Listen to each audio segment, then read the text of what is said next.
good? It's your boy 2K here. We back. Three Kings Boxing in the building. Of course, I got my man Bo. How you doing today, brother? Man, dog, I'm just ready to let this shit out. I'm ready to kill all this noise. You know what? I'm ready for two motherfuckers that's actually willing to talk about the sport in its honesty, that actually talk. All right. I got like half of that, but I feel the enthusiasm. Well, yeah, I got that old man tongue, man. It gets lazy sometimes. I feel the enthusiasm. You're all good. I already know it's about to go down, man. So I'm over here pissed off though with this bullshit on Facebook, man. You know what I'm saying? You got a major website over there tripping, won't let me post on the page. So I don't know how many people we're gonna have in here today listening, but you know, I'm like, dog, they need to go ahead and hire me, man. I'm about to put my application in for Facebook, dog. You know what I'm saying? I mean, I'm just saying, bro. Like, you know, the viewers out there that know me, they know I'm a software engineer. I develop application for banks. You can't be no dumb nigga working there. You know what I'm saying? So I'm looking at Facebook and how they run the website and all these fucking errors and shit. I'm like, well, shit. I might as well go work over there. I might get paid more. Dumbass motherfuckers, man. Anyway, let's get into it, man. I'm going to jump right into the topic, the hot topic. What should Deontay Wilder do? God damn. Another Wilder topic. I know, don't tell me this nigga's irrelevant. You can't tell me he's irrelevant. Hold on, man. Let me just say this. If y'all been following 3kingsboxing.com, if you ain't, you should do that right now. But if you've been following 3kingsboxing.com, you know we are diverse with what we talk about and report. We don't do like everybody else. We don't pound you with one topic after one topic after one topic. So for us to be doing this again, it's some serious shit going on here, people. Exactly. You know, we're so diverse that you got to go back into the search and see if we actually cover something that Cats is covering over and over and over and over and over again. Exactly. We probably done covered that shit a month prior. You know what I'm saying? Exactly. Too much boxing going on to be stuck on one fucking topic. But like my man Bo said, this shit is hot right here. We doing two podcasts on the same person. This shit is hot right here, man. Also, hold on. Before we get further, I always forget I got to do the disclaimer. You know what I'm saying? Oh, yeah. You did that shit. Hold on. Let me prime them up.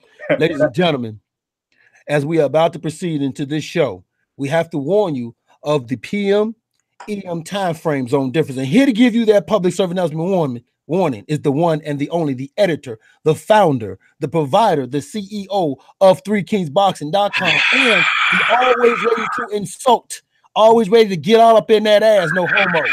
2K. The prodigy of boxing. Appreciate it, fellas. Appreciate it. Now, let me say this. We respect everybody in the sport, of course. You know, myself and Bo were actual boxers at one point in time. We fought in amateurs. We understand what it takes to get in that ring, to actually face off against another man in hand-to-hand combat. But understand, this is just entertainment. As my man said, I got to go get his name because I'm going to use him every single time. It's just comedy. Same shit here. Just entertainment. If I'm digging in somebody's ass, no homo, it's all entertainment. That's it. No disrespect.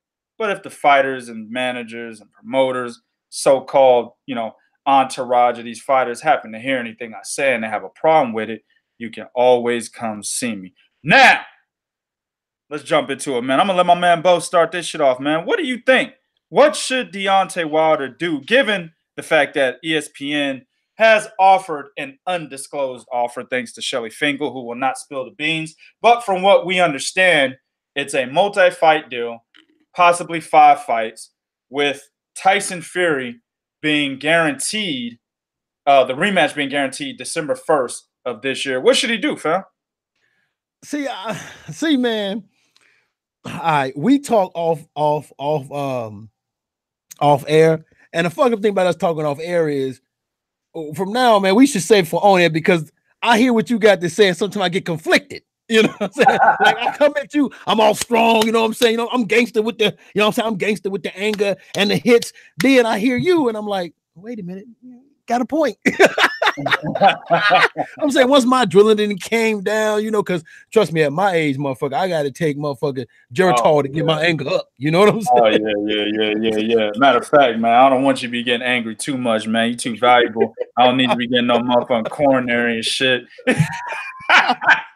Just calm down, brother. Let's talk peacefully. Yeah, but here's the thing, though. For me, and I'm gonna speak as someone who is I'm gonna speak from this perspective of somebody that is a competitor, right? For me, if it's a 5-fight deal, I don't think he should sign because I don't think I should wait for a fight that I just saw in December. Right. And that's my only problem. Now, if they're saying, okay, it's 5 fights and you're going to fight Tyson Fury at the end of this year, that means maybe by that third fight, which is possible. So the third fight would be Fury, but then what's the other 2 fights going to be?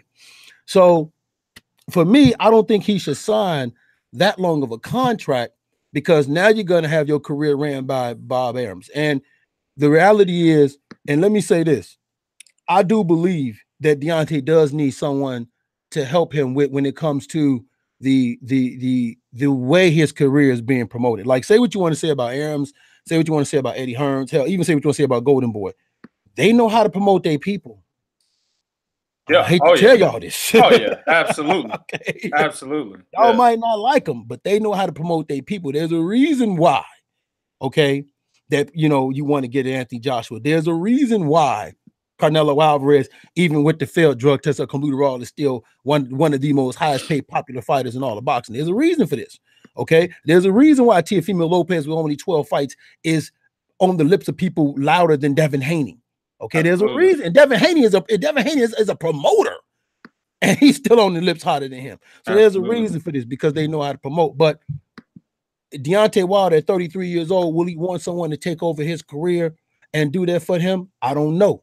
Because once the thing about being free, the good thing about Al Heyman is he lets these guys be free to do what they want. And that's also a bad thing because a lot of these guys, Gary Russell Jr., sometimes Leo Santa Cruz, the Dirrell brothers, you only see them once a year because of that reason. Right. See? So it's a good and a bad part to it. If Deontay is going to do something like that, a 5-fight contract, I'd rather it be with DAZN because at least the end of that, I got to look forward to him being undisputed, man. What you think, Prodigy? Well, listen, man. It's a terrible situation, man. And I'm gonna say this: it's a good deal, but a terrible situation, man. Because listen, they're gonna freeze Deontay Wilder out if they had to. I understand Anthony Joshua wants to fight Deontay Wilder, but I believe he's allowing Eddie Hearn to conduct business with his career before actually taking that fight. You know what I'm saying? So he came out and did say he would, there's a possibility that fight could happen in December. But understand that they're not going to give Deontay Wilder a fight unless he signs with DAZN. All promoters do this shit, man. Remember, way back when, just a couple of years ago, Gennady Golovkin, Oscar De La Hoya was trying to get Errol Spence to sign with Golden Boy, and he dangled Miguel Cotto above his head. He did the same thing with Mikey Garcia. He basically said, hey, you could get this fight, but you got to sign a multi-fight deal with me. Networks are doing the same thing now because they're in cohesion with the promoters now. You know what I'm saying? Right. So now the networks are like, hey, we'll dangle Tyson Fury over your fucking head, but you got to sign a multi-fight deal with ESPN first. The zone is, we'll dangle Anthony Joshua over your head and the possibility to be undisputed, but you got to sign a multi-fight deal with DAZN. Same things happen with Golovkin, as we will speak on next. Golovkin, they're dangling Canelo over his head, but he got to sign a multi-fight deal with DAZN. That's what's happening right now. So it's a good situation because Deontay Wilder is going to make some money if he were to sign with ESPN. But it's a bad situation because he likes to be in control of his career. He likes the fact that he's a free agent. He likes the fact that he can move around, but he may not get the big fights that he wants because those networks are going to want him to sign deals with them in order to get those big fights. So there's a possibility he gets frozen out, dog. So if we look at it, think about it. If he does go with ESPN, possible 5-fight deal, with the 5th one being Tyson Fury December 1st, 2020 or something, right? But they said the guarantee was December 1st of this year, the Tyson Fury fight. So we don't really know what's going on. As we said, Shelly Finkel won't disclose the deal. But ESPN is saying that Tyson Fury is a guarantee for this year, December 1st or so. All right, so let's look at it this way. If he has to fight 4 fights before Tyson Fury, maybe even 2 fights before Tyson Fury, maybe it's a 3-fight deal. You got Dominic Breazeale, who's possibly going to fight #1 contender Dillian Whyte, right? The winner of that fight is going to be the mandatory for Deontay Wilder. So you got one of those 2. Then you've got a rematch with Luis Ortiz, who's ranked #3 by the WBC right now. Correct. You've got Adam Kalnaki, who just knocked out Gerald Washington. He's ranked #5 by the WBC. Correct. You got Joseph Parker, who just won a hometown fight in New Zealand. You had me until you said that. Well, yeah, I got it. I'm just going by the rankings. All right, I got you. You got Alexander Povetkin. The fight was supposed to happen prior, right? I think Povetkin is getting ready to fight somebody. I can't think of the guy's name at the moment, but he's getting ready to fight somebody, right? You've got Kubrat Pulev, who is actually the fucking IBF mandatory for Anthony Joshua, but he just don't seem to want that fight, right? Then we get into the Oscar Rivas, Tony Yoka. Tony Yoka is on suspension right now, but he will be back soon. You know, Derek Chisora, Charles Mars, et cetera, et cetera. Oscar Rivas, scratch him off the list. Deontay Wilder ain't fighting that nigga. That's too much. I don't think he fights Oscar Rivas, not because he's afraid or anything like that, because it's too much of a risk. Nobody really knows who Oscar Rivas is yet. You know what I'm saying? Deontay Wilder is looking for the big money fights. Oh, well, I'm about to say, because I don't think that people would even give him credit for fighting Oscar Rivas. Yeah. Because, you know, they'll say, well, Brian Jennings had already had a loss of Lewis. Or, you know, come on, you know how these fans are. Yeah, exactly. So it's a situation where, and I would agree with the business tactic here. Don't even look at Oscar Rivas. Not enough money, not a big of a name. He only beat Brian Jennings. Let's go to somebody else. So the whole point is to keep the intrigue high for 4 fights or 2 fights or 3 fights, however long the deal is, until he gets Tyson Fury. So he can just easily go down the line in the WBC rankings. I think he beats any one of those guys I just mentioned: Dillian Whyte, Dominic Breazeale, Adam Kalnaki, Joseph Parker, Alexander Povetkin. That's 5 fights right there. Kubrat Pulev, he beats any of those guys. Carlos Takam, Derek Chisora, Charles Martin, he beats any of them cats. That dude is still around? Yeah, he's still around. He beats any of them cats, dog. The only one that gives him problem out of all of these names is Dillian Whyte and Luis Ortiz. We already beat Luis Ortiz, though. Right. So I think it's actually a decent deal because they're going to match him up based on who's ranked in the WBC. And he could beat those guys. So I think he's okay if he takes this deal and takes on Tyson Fury last. But the problem is, and I said this before, me and you were talking about this earlier today. I had agreed that I think he should sign with Dazn, but then I rescinded that statement. I said I'd save it for the podcast. The reason why I think he should go ahead and fuck with ESPN is because by the time he has already fought 3 or 4 fights, I feel like Dazn will be comfortable enough to schedule fights with other networks. I really believe that. I believe right now they're not big enough. So they're trying to keep all the money in house, right? That's what Eddie Hearn is like. We not featuring no fights outside of DAZN fighters, right? Yeah, that's true. But I feel like eventually, you know, not everybody's gonna want to sign with DAZN. DAZN's not gonna have the best fighters on the docket, or not on the docket, but in the sport to be able to make the matchups, you know, inclusive to just DAZN, right? Right. So eventually they're gonna have to venture outside of the network. They're going to have to talk with other networks, as HBO has with Showtime, as Showtime has with ESPN in the past. You know, Fox is out there, CBS was out there, et cetera, right? I feel like DAZN is going to have to do that eventually. They're going to have to come to some type of agreement. You know, Showtime with that deal with ITV so they can get more British fighters on the network, right? Yeah. That's actually a PBC IFL TV deal. I'm sorry, not Showtime, PBC. Sorry about that. PBC and ITV, but Showtime is a part of PBC, so that's why you saw Chris Eubank Jr., James DeGale on Showtime. That's why you saw that. That is absolutely correct. Right. So, in order for that to happen, DAZN eventually is going to have to do that to get these big fights made. So I say go ahead and go with ESPN, and I feel like he's still, if he beats all of these guys and he defeats Tyson Fury in a rematch, I still think he gets the Anthony Joshua fight, dog. I believe that. What do you think about that? See, the problem you're going to run into is people being upset because we're going to have to wait 5 fights for him to get Joshua. And then he may have to wait another 2 or 3 fights before they let that fight happen. By this time, Deontay 35 and 36, they're going to Gennady Golovkin his ass. See what I'm saying? Exactly. They're going to try to Gennady Golovkin his ass. And you're going to have a lot of people that's going to be, it's going to be upset about that because the reality is, and this is where I hear what you're saying. I agree with you in this aspect. What the business part of what everybody have to understand is this. They just gave Tyson Fury however amount of money, right? Now, mind you, Tyson Fury had a contract from Wilder and them that he was sitting on for a whole week. They gave him a 50-50 split. Okay.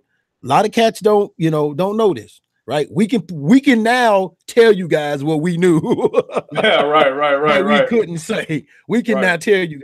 Tyson Fury was sitting on a contract that he was holding for about a week that provided him a 50-50 split. Right now, we know why he was sitting on it. But the reality is, ESPN just gave Tyson Fury that money. What all of these guys do, which is the reason why they did the Spence, the reason why they did the Mikey Garcia. The reason why you even have what's the cat's name? Elena Alvarez, Top Rank did with Elena Alvarez, and other fighters is okay. I'm gonna give you the fight you want because I believe this was going to happen to Regis. Right? They're gonna say, okay, I'm gonna give you the fight you want, but if my guy lose, I got to get something. Meaning, I can't just lose money. Mm-hmm. Okay, so I need you to at least give me 3-4 fights because if my guy loses, I need to make sure that I still got some type of cash still coming my way. That's why I need you to sign this. Exactly. Right. And then they just gave Tyson Fury a lot of money. Well, now they have to showcase, because the point is to showcase him over in the US. So they got to showcase Tyson Fury to prove why he's worth the amount of money they gave him. And that's the part that I think Deontay Wilder is going to have to understand.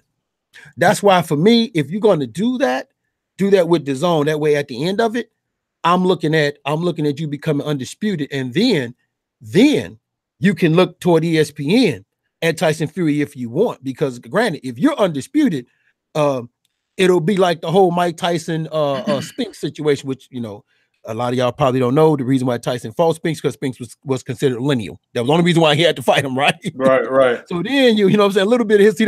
That's the kind of talk you get when motherfuckers know what we're talking about, right? Hell yeah. Okay. So then you're looking at that situation. So I think if you're looking at a matter of him becoming undisputed versus him grabbing lineal, a lot of people rather see him go undisputed because I think that's the fight that will be the most money that Wilder will get if he fights Anthony Joshua. And don't try to fight this dude when you're 35 and 36. Fight him right now while you still young and fresh. Yeah. And actually, it could also be less of a journey to that undisputed crown.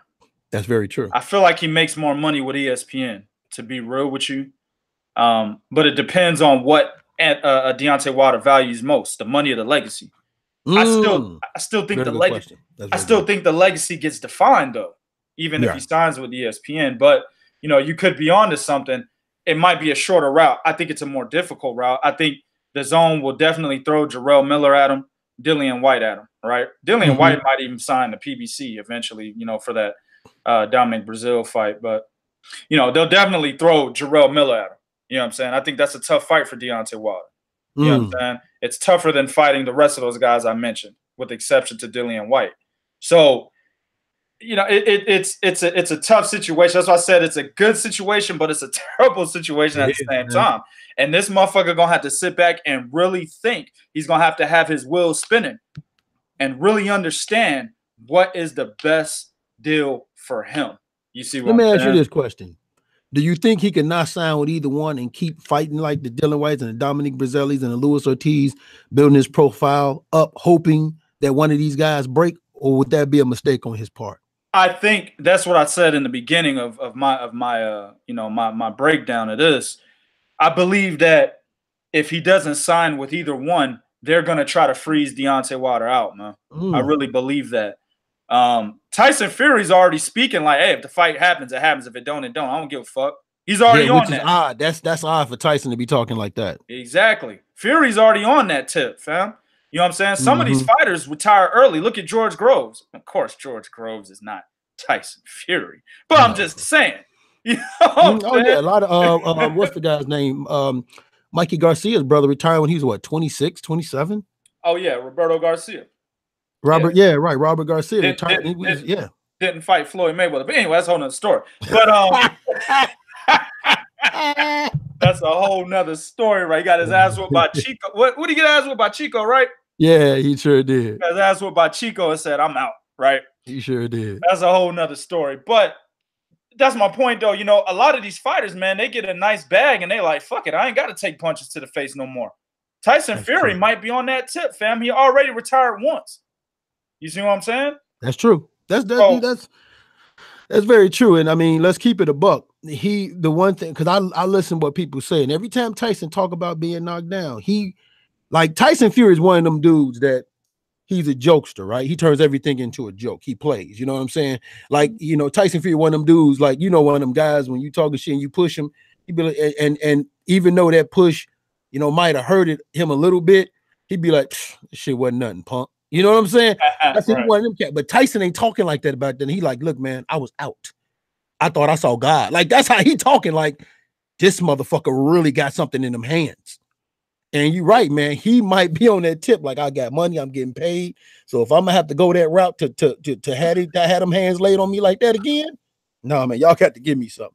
Yeah, exactly. And you know, I really believe he gets frozen out, dog. Understand, Deontay Wilder is the oldest of the three as well. You know what I'm saying? Wilder's 33 years old. They can also be like, you know, on some Floyd Mayweather, Tank Davis, Lomachenko shit. You know what I'm saying? We're gonna wait to 2026, motherfucker 40 years old, then we'll fight him. They can be on that. You know what I'm saying? That would benefit Anthony Joshua more than, of course, Tyson Fury's only 30. You know, he's 3 years younger, so he's gonna get old the same time Deontay Wilder gets old with a little bit of leeway. But Anthony Joshua benefits from that. You know what I'm saying? So I really believe if he doesn't sign with one of these networks anyway, they freeze him out, dog. I really believe that 100%. I think he does fight those guys you mentioned, Luis Ortiz, Dillian White, Adam Kalnaki. He fights those guys, dog, but he still doesn't get the shot unless he signs a deal with one of those networks. That's my opinion. I hear you, man. It's just I hear you. I really do hear you, man. And it's hard because you have like you can make the point because the reality is, and you know, I see some, you know, I see some of the things cats are saying in the chat. Here's a reality though, man, is that he gotta fight, like he gotta chase them big money fights. Right. Okay. And the reality is, if you want the Joshua, if you want that Tyson Fury, we seen what Dazn is willing to shovel out. We seen, I mean, they just gave Canelo what 300-something million, right? Okay. We know Anthony Joshua's making money. We just seen what they was willing to shell out to Tyson Fury. Okay. And let's keep it a buck. The only reason why he's paying looked at just because they saw the amount of money that was made when they first fought. Let's keep that a buck because nobody thought it was going to do what it did, right? So we seen that they willing to shell the money out. And the reality is Deontay's 33 years old. Okay. This is where that light at the end of the tunnel starts dimming a little bit. And he's looking at that. So I agree with you in this aspect right here is he can't wait these guys out. He has to get paid and make sure it's security payment right now. Now, I don't think they can freeze him out because Top Rank don't really have no heavyweights. PBC still got the heavyweights. But what they can do, they can make it exceptionally hard for him. Well, what I mean by freezing them out, I'm gonna answer you and my man in the chat at the same time. What I mean by freezing them out is they are the prize. Tyson Fury and Anthony Joshua. That's what I was going to get to. When I say freeze them out, I'm not talking about Deontay Wilder can't get no fights. I just said he could fight everybody that's in the damn WBC rankings. What I'm saying is they are the prize at the end of the day. Yeah. Exactly. Tyson Fury could be like, nope, I'm not fighting the motherfucker till you sign with ESPN. Top Rank says the same thing. So does ESPN. Dazn, Eddie Hearn, and Anthony Joshua can be like, nope, I'm not fighting that motherfucker until you sign with Dazn. And they they could do that. Yeah. Because the networks and the promoters are going to back that. That's what I'm talking about. I agree with that statement, and I'm gonna tell you why. This is why I agree with that statement. That's what I was gonna say. Is you're not gonna get the amount of money like all those fights we talking about. The 5 fights, he can get what he would get in all 5 of them fights in one fight with Fury or Joshua. Okay, whatever he gonna get in all 5 of them fights, he can get that in one fight. That he would with Fury or Anthony Joshua. And at the end of the day, you're right. That is the prize. The prize is to get to Anthony Joshua. The prize is to get to Tyson Fury and grab that linealship. That is the prize. That's why it's gonna be interesting to see what happens, because it's gonna boil down to it. I mean, listen, we make no mistake. We're not saying that Deontay don't have no say so in this. That's not what we say. Because that contract, you know what that contract could also be? That contract could also be would give you Fury in December, and which would be the 3rd fight. And for that 5th fight, we're gonna do all we can to make that Joshua fight happen. Yeah, that could also be in that contract. I mean, listen, man. The problem is a lot of niggas don't know business, man. You know what I'm saying? I understand that Deontay Wilder is a free agent. The problem is when you are with a network, the network then owns you, basically. That's how that shit works, fam. Yeah. So with that being said, ESPN does not have to do anything with Deontay Wilder, regardless of the fact that he's a fucking free agent. They ain't got to do shit with him unless he does something with them. That's what it is. We just gave examples about Mikey Garcia not getting a Miguel Cotto fight and Errol Spence not getting a Miguel Cotto fight because Golden Boy wanted them to sign multi-fight deals with Golden Boy. That's true. So they don't have to do a damn thing with Deontay Wilder, regardless of the fucking fact that he's a free agent. That's my point. It doesn't matter who Tyson Fury fights. It doesn't matter who Anthony Joshua fights. These motherfuckers can fight Tom Cruise, you know what I'm saying? Bill Belichick. They can fight whoever the fuck they want to fight. You know what I'm saying? But at the end of the day, they are the prize for Deontay Wilder. Deontay Wilder wants more than just one fucking belt. The other 3 belts are held by one person. So he's the fucking prize. Okay? This motherfucker has 3 mandatories, dog. He could choose. He has from 3 different organizational bodies in the rankings, whoever the fuck he want to fight, dog. Deontay Wilder has 1. That's true. Tyson Fury is the prize because he's seen as widely as the real lineal champion. He's the prize. So it doesn't matter if Deontay Wilder's a fucking free agent or not. He's not the fucking prize. He's not. Plain and simple. He is somebody. He is somebody that they have to see, but they can wait him out. They don't even have to see that nigga, man. Listen, don't think they have to see him to get that green belt, that WBC title? Hold on. Let me tell you this. The only way that they have to see him is if they want to be undisputed. That's it. That's it. And that's Anthony Joshua. Hell, Tyson Fury ain't got to see Deontay Wilder. He's got a multi-fight deal getting paid X amount of dollars. He can fight 3 motherfuckers and get the same bag that he's guaranteed and dip the fuck out. Mm-hmm. He don't need Deontay Wilder, right? Anthony Joshua, like I just said, he has 3 belts.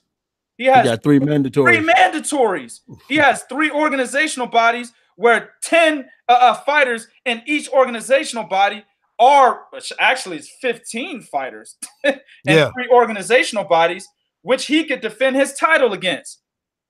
That's 45 fucking people.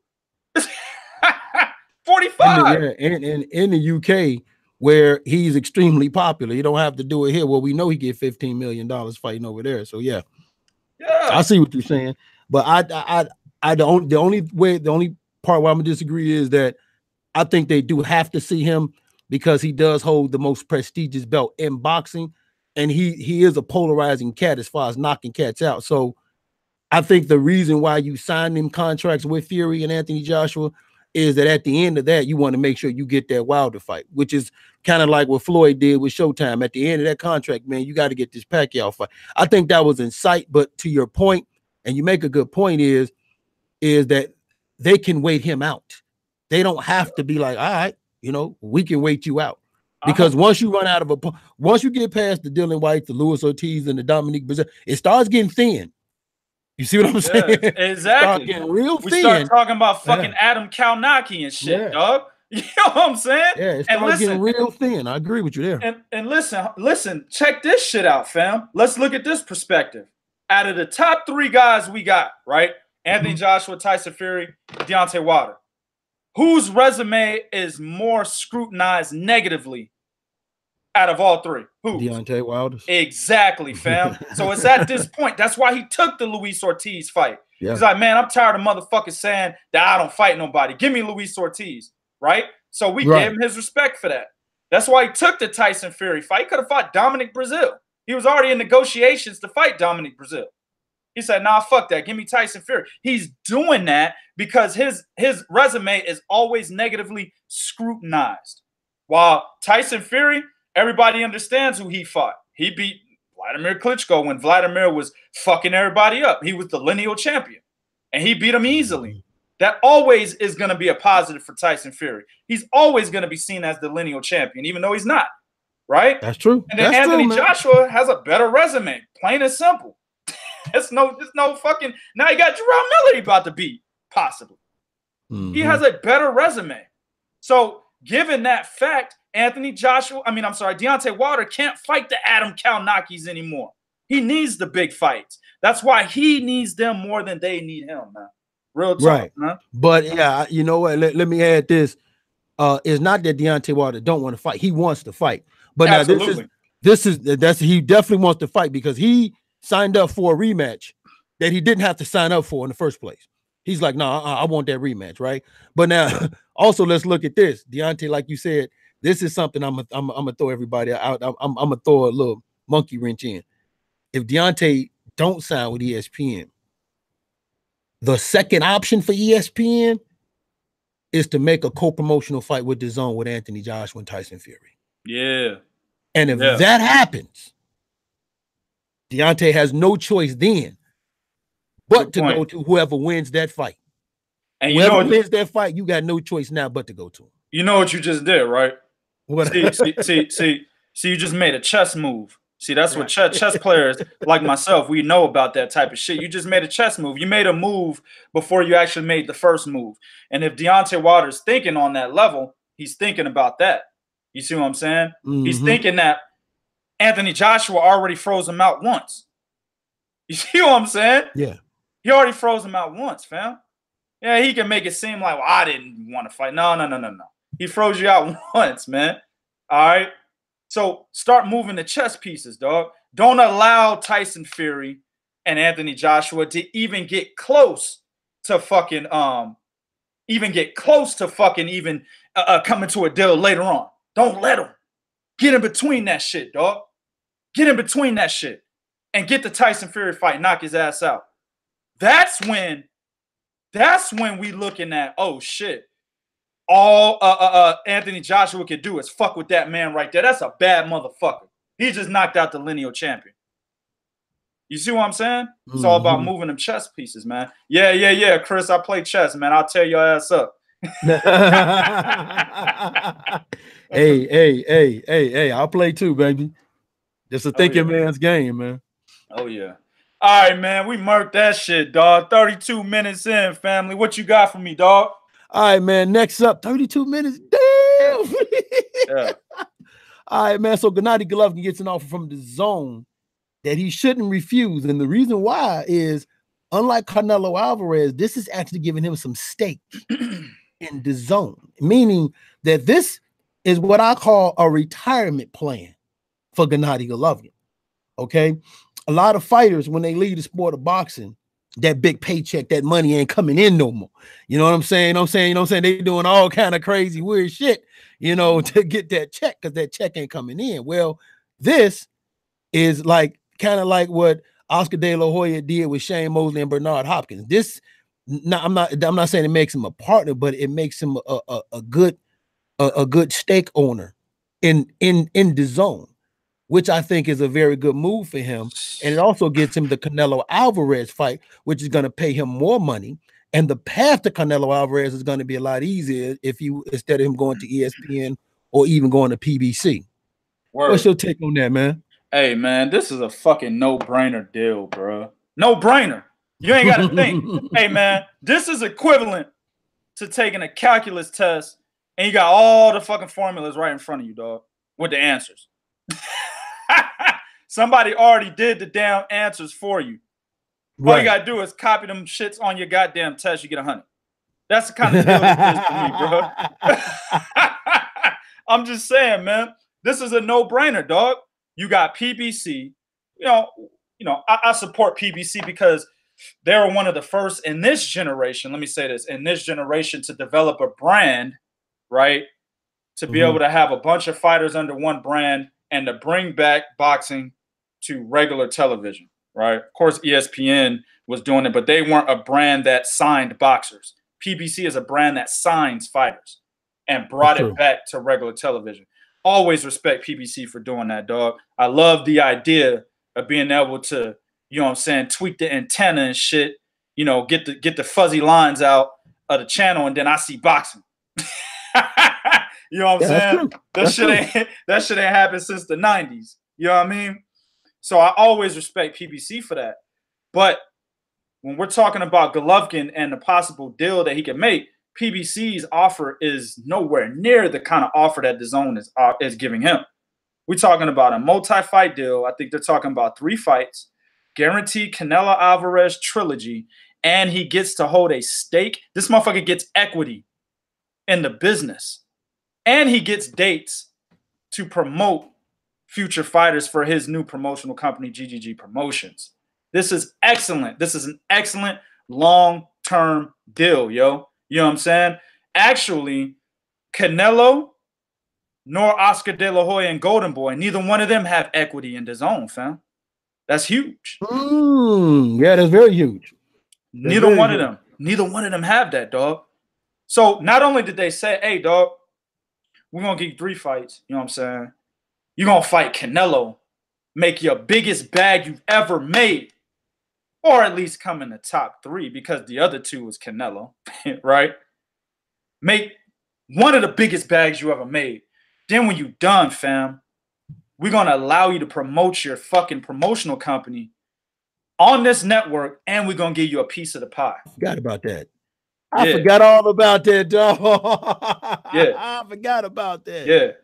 Now, Chris made an excellent comment just now. He said, what did Golovkin do to deserve that kind of deal? To be honest with you, that's either here nor there, and that's a whole nother. Yeah, we ain't got time for that. That's another show. We ain't got time for that. We ain't got time for that. But he makes a good point. That's something that we can discuss. Yeah, at the end of the show, I might come back to that. But at the end of the day, this is an excellent deal. This is something that he should not turn down. You don't get it. You don't get it. You're not gonna get this from nowhere else. Nobody else giving you that, dog. No. Nobody else is giving you that. So in my opinion, I don't know what the fuck is taking him so long, but he should have signed on the dotted fucking line as soon as we got this announcement. Actually, it should have already been one announcement. This is what we offer Golovkin, and Golovkin immediately said yes. That should have been the title of our fucking article. You know what I'm saying? That's true. So, it is what it is, man. How old is Golovkin? 36? Oh, yeah.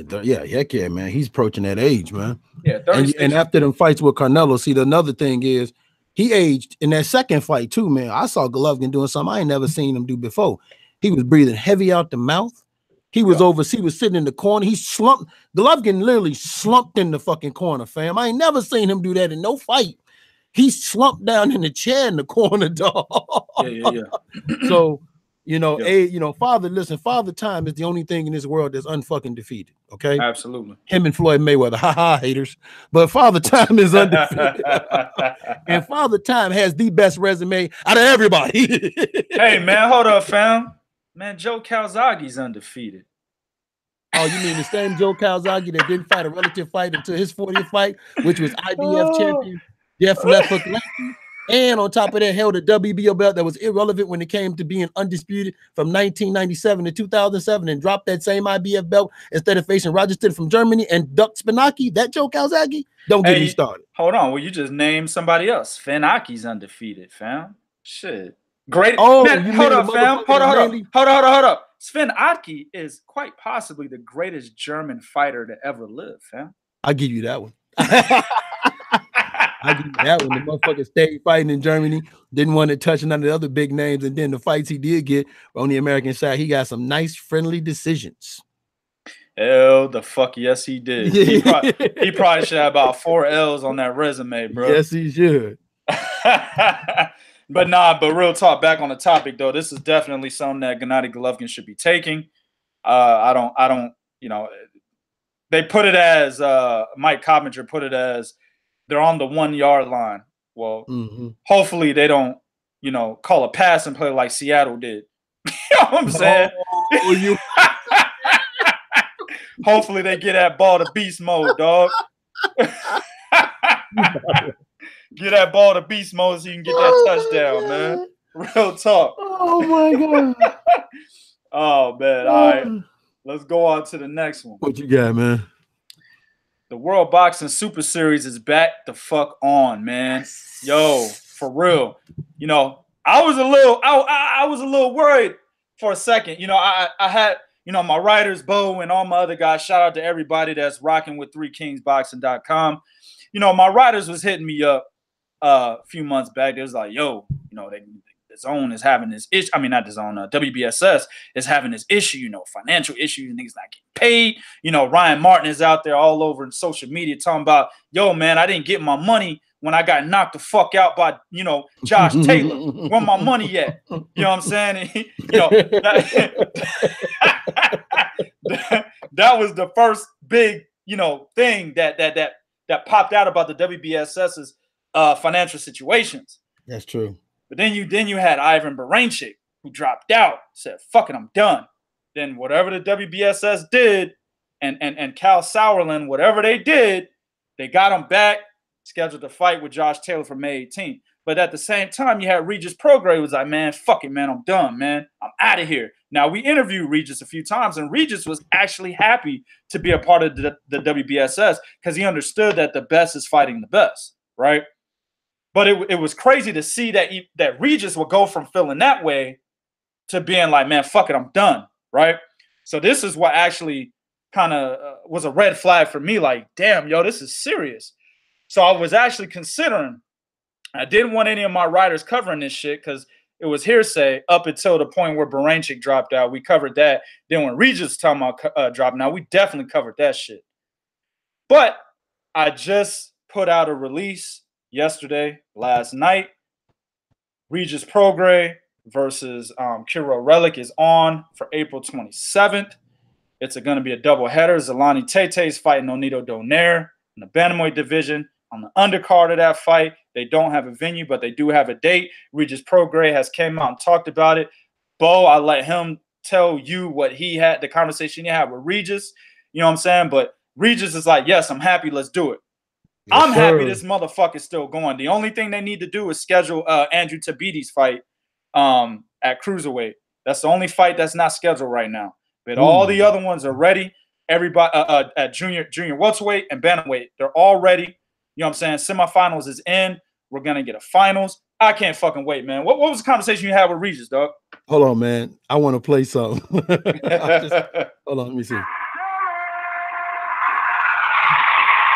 Can you hear that? Yeah. All right, hold on. Here we go. This. You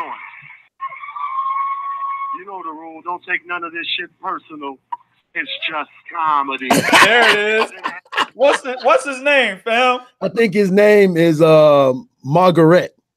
See, these young niggas on here, man. Y'all That's don't Comedy Jam from back in the day. If you was born after 1992, you don't know what he just played. You don't know what that is. You don't know what that is. That's the guy. I think I searched it while you was talking. I think the cat's name is Margaret. Yeah. Yeah, you know, here's the thing, man. I spoke to Regis. He is exceptionally happy because he actually took to social media on Instagram and he was asking cats, man, y'all think I should pull out and, you know, and chase down one of these champions, right? And, you know, he didn't pull out. They scheduled him a fight. He was exceptionally happy because Regis is one of them dudes. He he's one of them cats. He's training all the time. He stays ready all the time because he likes fighting. He likes fighting 3-4 times a year. He's one of them cats, man. You know, and he's about business. If you say you're gonna give him some, you got to do it with Regis when you say you're gonna do it, right? Yeah. Because he figured, hey man, if I'm in this gym training, then I expect, you know, to be paid for it because I got things that, you know, I'm gonna do. I got a family to feed, right? So he's exceptionally happy as getting down. I'm happy because he's finally going to be going for a title, which is the WBA super title. So he's going to be fighting Relic for the championship, which is something that's, you know, has been on his mind for the longest of time. And then we may possibly get him versus Josh Taylor. I'll let my man 2K tell you about how that went down in some conversations, right? So, and actually that's the fight of this whole tournament that everybody's looking at as being that finals fight in the finals, which is Regis Prograis versus Josh Taylor. Okay, because whoever wins that, everybody believes the winner of this WBSS tournament could possibly not only come out with not only probably the best resume out of everybody, but can also possibly become the next undisputed guy at 140. Because you're gonna come out of this with 2 belts. That's number one. So you coming out here, you come out this tournament with 2 belts, you can make the case I'm the man because y'all got 1, you got 1, I got 2, I'm the man.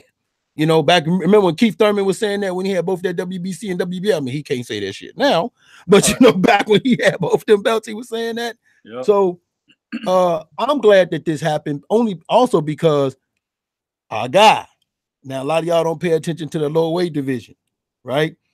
Well, there's a particular dude that's talking some shit about waxing that ass, and now we know it.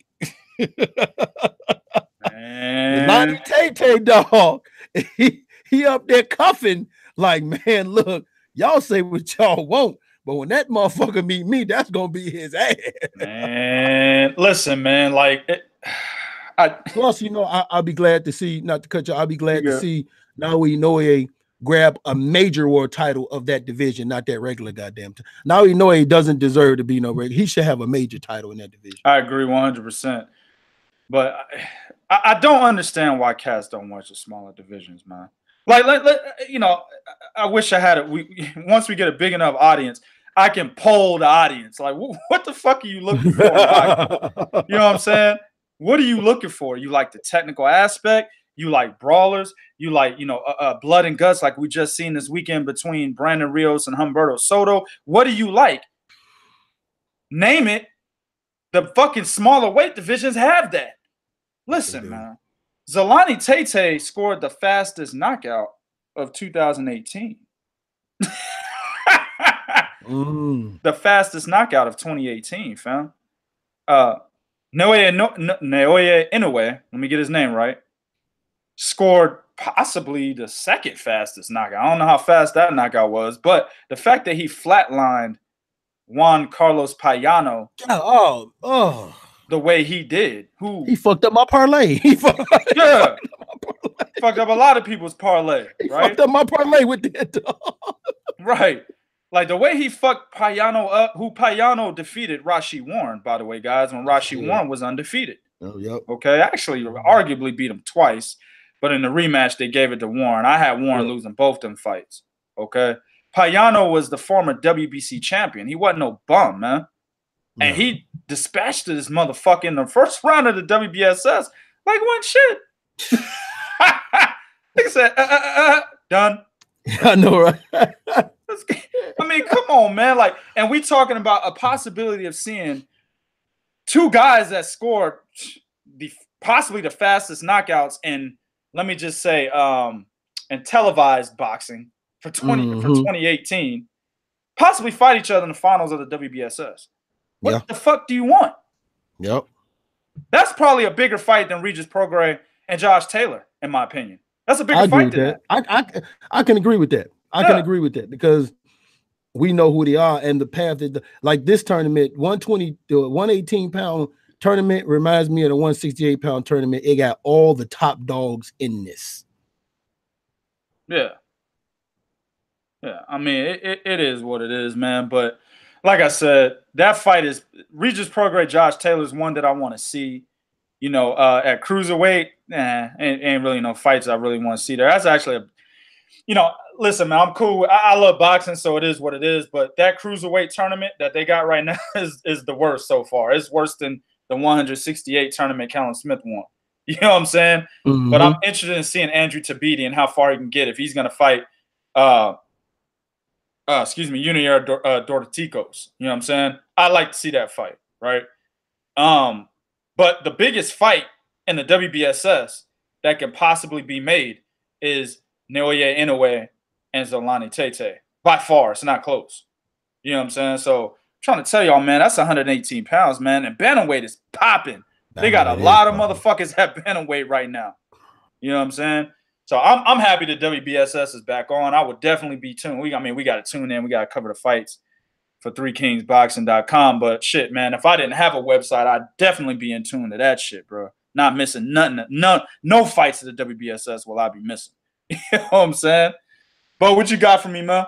Man, look here, dog. We finna go on and talk about this. We finna talk about this Chris Eubanks. Probably without a doubt, the next undisputed champion at 160. No, let me stop your voice. Undisputed? That motherfucker. Hey, listen, man. Listen, man. Let me tell you something. Shout out to the IBO.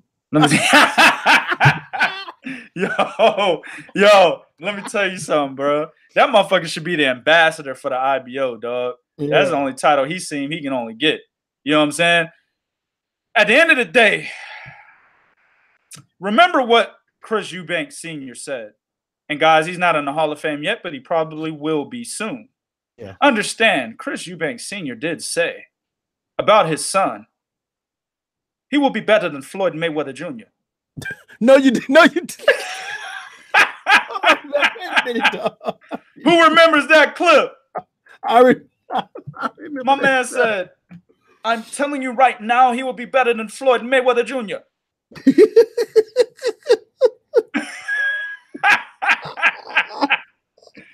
And then this motherfucker gets outboxed by Billy Joe Sanders. All right, so let's talk about Chris Eubank Jr., man.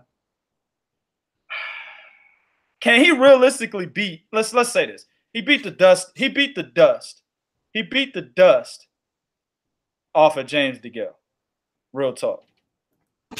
An aging, fading James DeGale that lost to Caleb Truax and barely beat him in a rematch. Listen, man, Caleb Truax he's a great guy. Very nice person. But I can go find a nigga in the street right now, 15 years old, that waxed Caleb Truax ass, dog. You know what I'm saying? I go find him right now, dog. He'll wax Caleb Truax, man. You know what I'm saying? James DeGale, a former IBF champion, lost his belt to him, got it back, relinquished it because he said, fuck it, I'm not fighting Jose Uzcategui. I want the big fights. Got a big fight and got waxed. And had the audacity at the end of the fight to not retire. He had the audacity to not retire. Man, get your ass up out of here, man. Can't lose to Chris Eubank Jr. the way you did and still want to fight. Who gonna want to see you fight after that? Man, look. I'm just gonna put it to y'all like this. Former Olympic gold medalist. Yeah. 2-time world champion at the highest level. Yep. Lose to a dude that had no trainer most of his career. I'm sorry, bro. I'm sorry, bro. Look, man, this guy had one trainer for the first time in his career, and he beat you. He beat you. Yo, no, he ain't had no jab, fam. You got beat by a nigga with no jab. Man. And look, man. He beat the dust off of James DeGale, but it didn't look good at all, fam. It didn't look good. It looked terrible. It was a sloppy fight. A lot of punches were swinging all over the place. I'm sure somebody in the first row got punched in the face, dog. That's how inaccurate these motherfuckers were. You know what I'm saying? We just didn't see it. Somebody sitting front row got knocked the fuck out. We just didn't see it. You know what I'm saying? That's how inaccurate these cats were, man. Look, I ain't gonna say no names, but it was UK fighters that I talked that hit me up talking about something that's not UK boxing.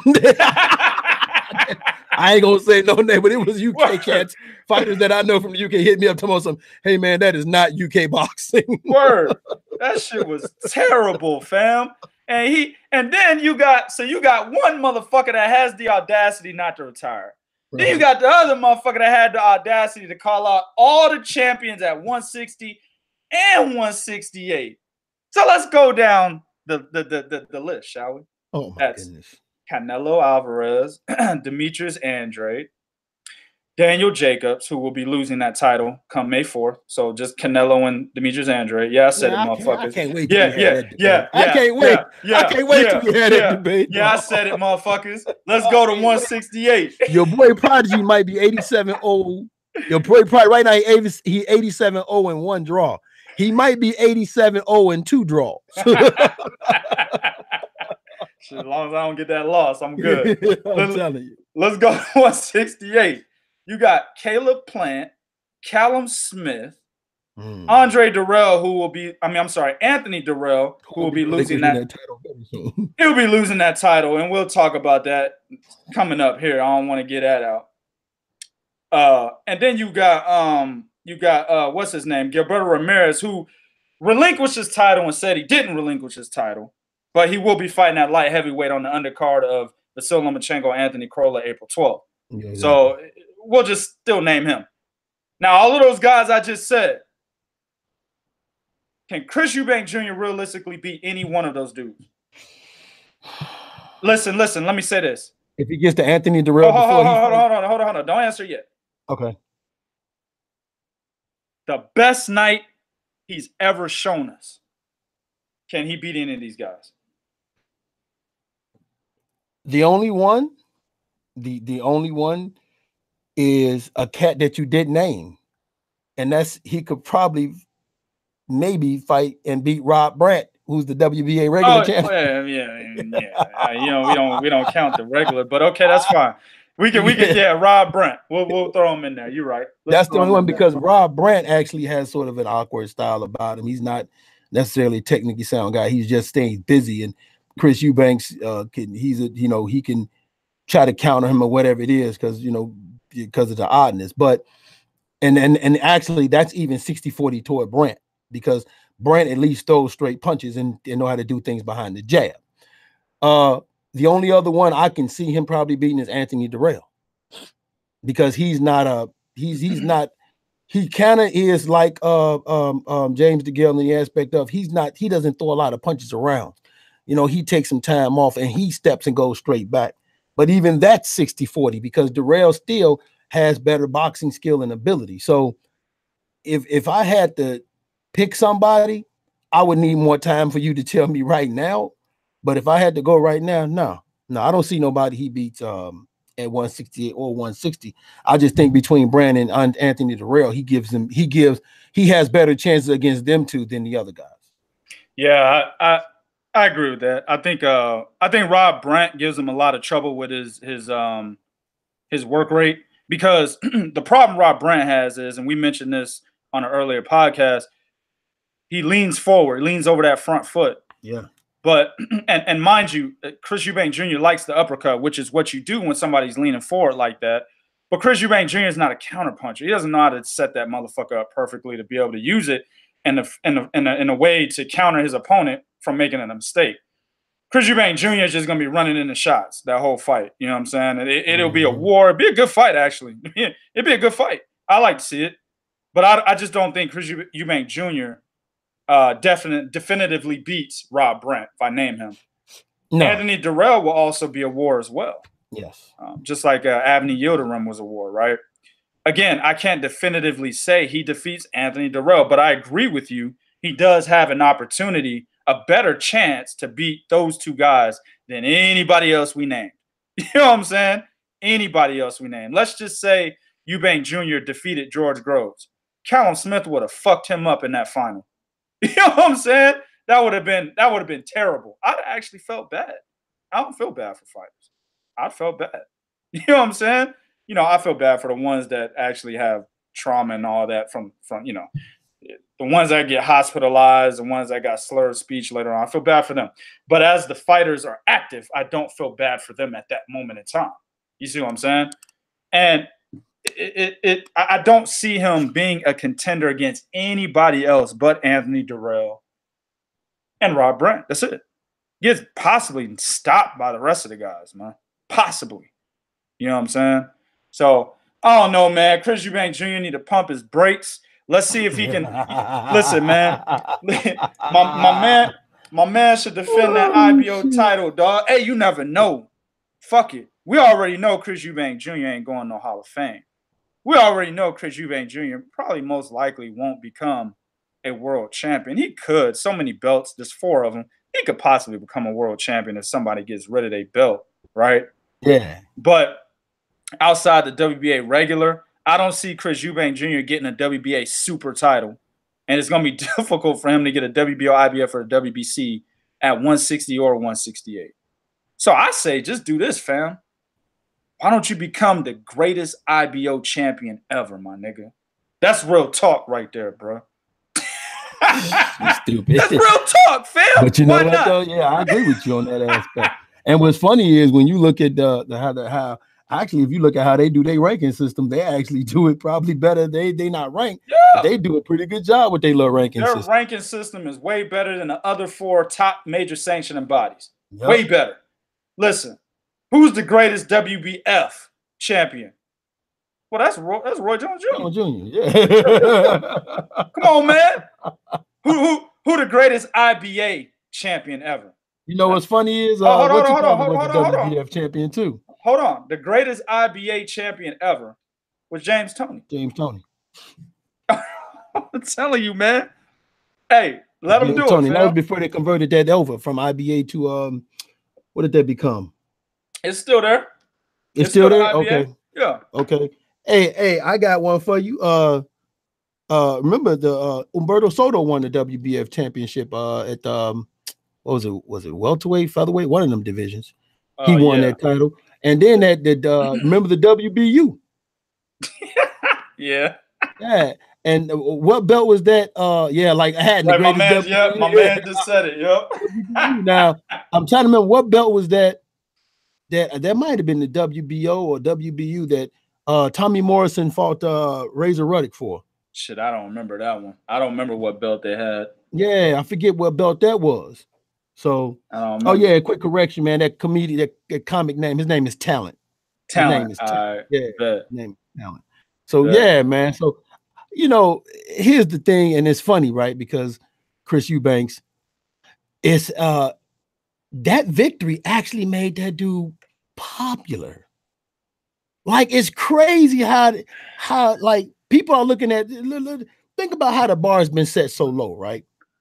Beating James DeGale, people have said, is the career-defining victory. Not winning a major championship, I may add you. Yeah. They're saying beating James DeGale, that's the career-defining victory for Chris Eubanks. I'll tell you what, man, and this is something that I'm gonna allude to a comment my man said earlier. He said I be in these UK boxing groups too much, which I don't. I just post my shit. But check this out. I think a lot of the UK fans were clowning the shit out of Chris Eubank Jr. though, man. Yeah, it was. I don't know, man. I phrased the article basically like we did this topic. Can he realistically beat any of the champions at 160, 168? Everybody laughed. They thought it was a joke. You know what I'm saying? They thought the article was some shit that Eddie Murphy wrote. You know what I'm saying? I'm telling you, man. It's crazy. It's crazy out here in these streets, dog. It's crazy out here in these streets. Oh, shit. Let's move to the next one. Yo, my man. You know what, man? Listen, I thought this was a good fight to begin with. A lot of people were shitting on this fight, bro. We broke news on this fight way before any of the other major media outlets did. Yes, sir. And motherfuckers, we broke the news, and motherfuckers is like, that fight's not happening. Understand, people that follow my channel, y'all know I've been talking about this shit since last year, right? I've been talking about this fight. Anthony Joshua and Jarrell Miller. I remember, dog, motherfuckers like, man, that fight ain't happening. Y'all niggas don't know what y'all talking about. And then here come boxing scene couple of hours later. Actually, it was like 10 hours later. Here come ESPN like 3 days later, as usual. You know what I'm saying? Here come all the other ones. And they're like, oh shit, y'all had it up before Sky Sports. I had cats telling me that from the UK. You know what I'm saying? Dog, this fight was being made after Anthony Joshua defeated Alexander Povetkin. I told you cats that on this channel. You know what I'm saying? Yeah. Already knew this fight was going to happen. Now, I like the fight. I've always liked this fight. I like Jarrell Miller as a wild card in the heavyweight division. I believe Jarrell Miller and Luis Ortiz are the two wild cards. Luis Ortiz already had his shot. He lost it. Jarrell Miller's the other guy that's the other wild card that's going to get his shot. And it will be, we'll find out if he wins or loses June 1st, right? Jarrell Miller has everything he needs to defeat Anthony Joshua. I see a lot of cats out there jumping the gun, talking about Anthony Joshua about to knock this motherfucker out. You know what I'm saying? Listen, I've seen 3 guys that have probably equal footwork, or Jarrell Miller has better footwork than them, that got inside of Anthony Joshua's jab and was able to catch him at mid-range distance, right? Yep. That's Joseph Parker, that's Dillian White, and that's Alexander Povetkin.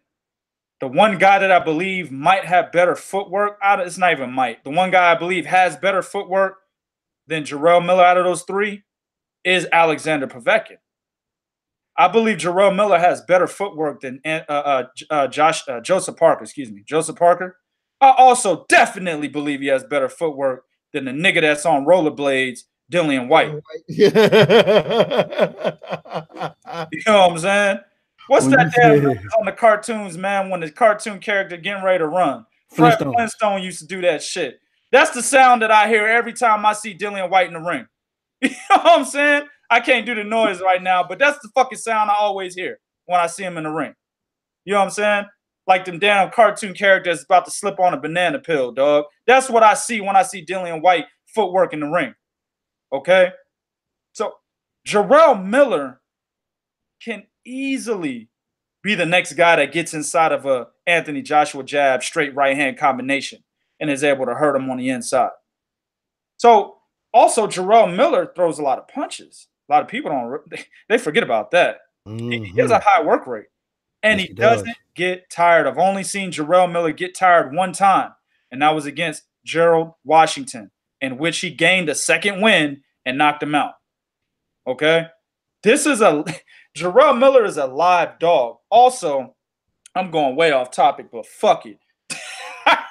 also, bro. It's your show. It's your show anyway, goddamn. Do what you like. Like, did you want to do what you like? Again, you was born after 92. You don't know what that is either. But check this out.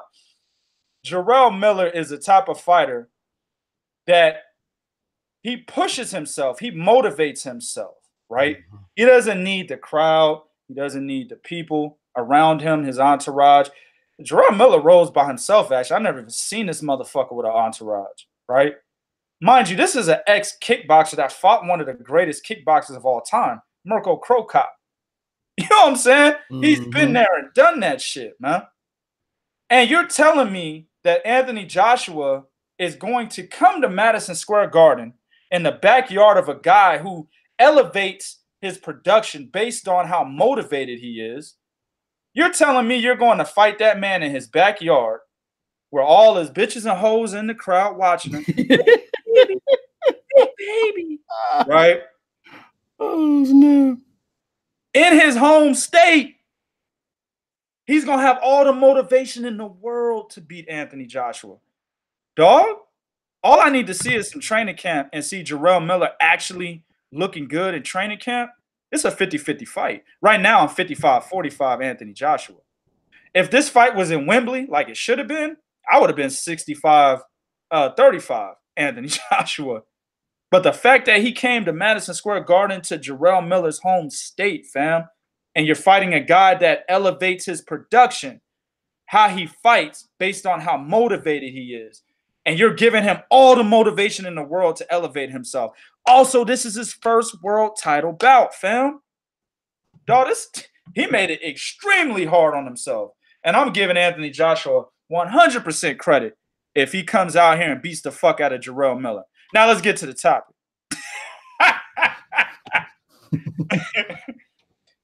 And that's what he promises to do. But he said he's going to basically give Jarrell Miller facial reconstructive surgery, fam. What do you think about that, Bo? Well, remember, Jarrell Miller got up underneath his skin, right?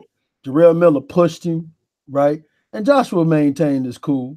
Okay, he brushed it off, maintained his cool. Josh is one of them cats. He don't get involved in the whole, the back and forth. But remember when Dominique Brazzelli tried this with him, and we saw what Joshua did to Dominique Brazzelli.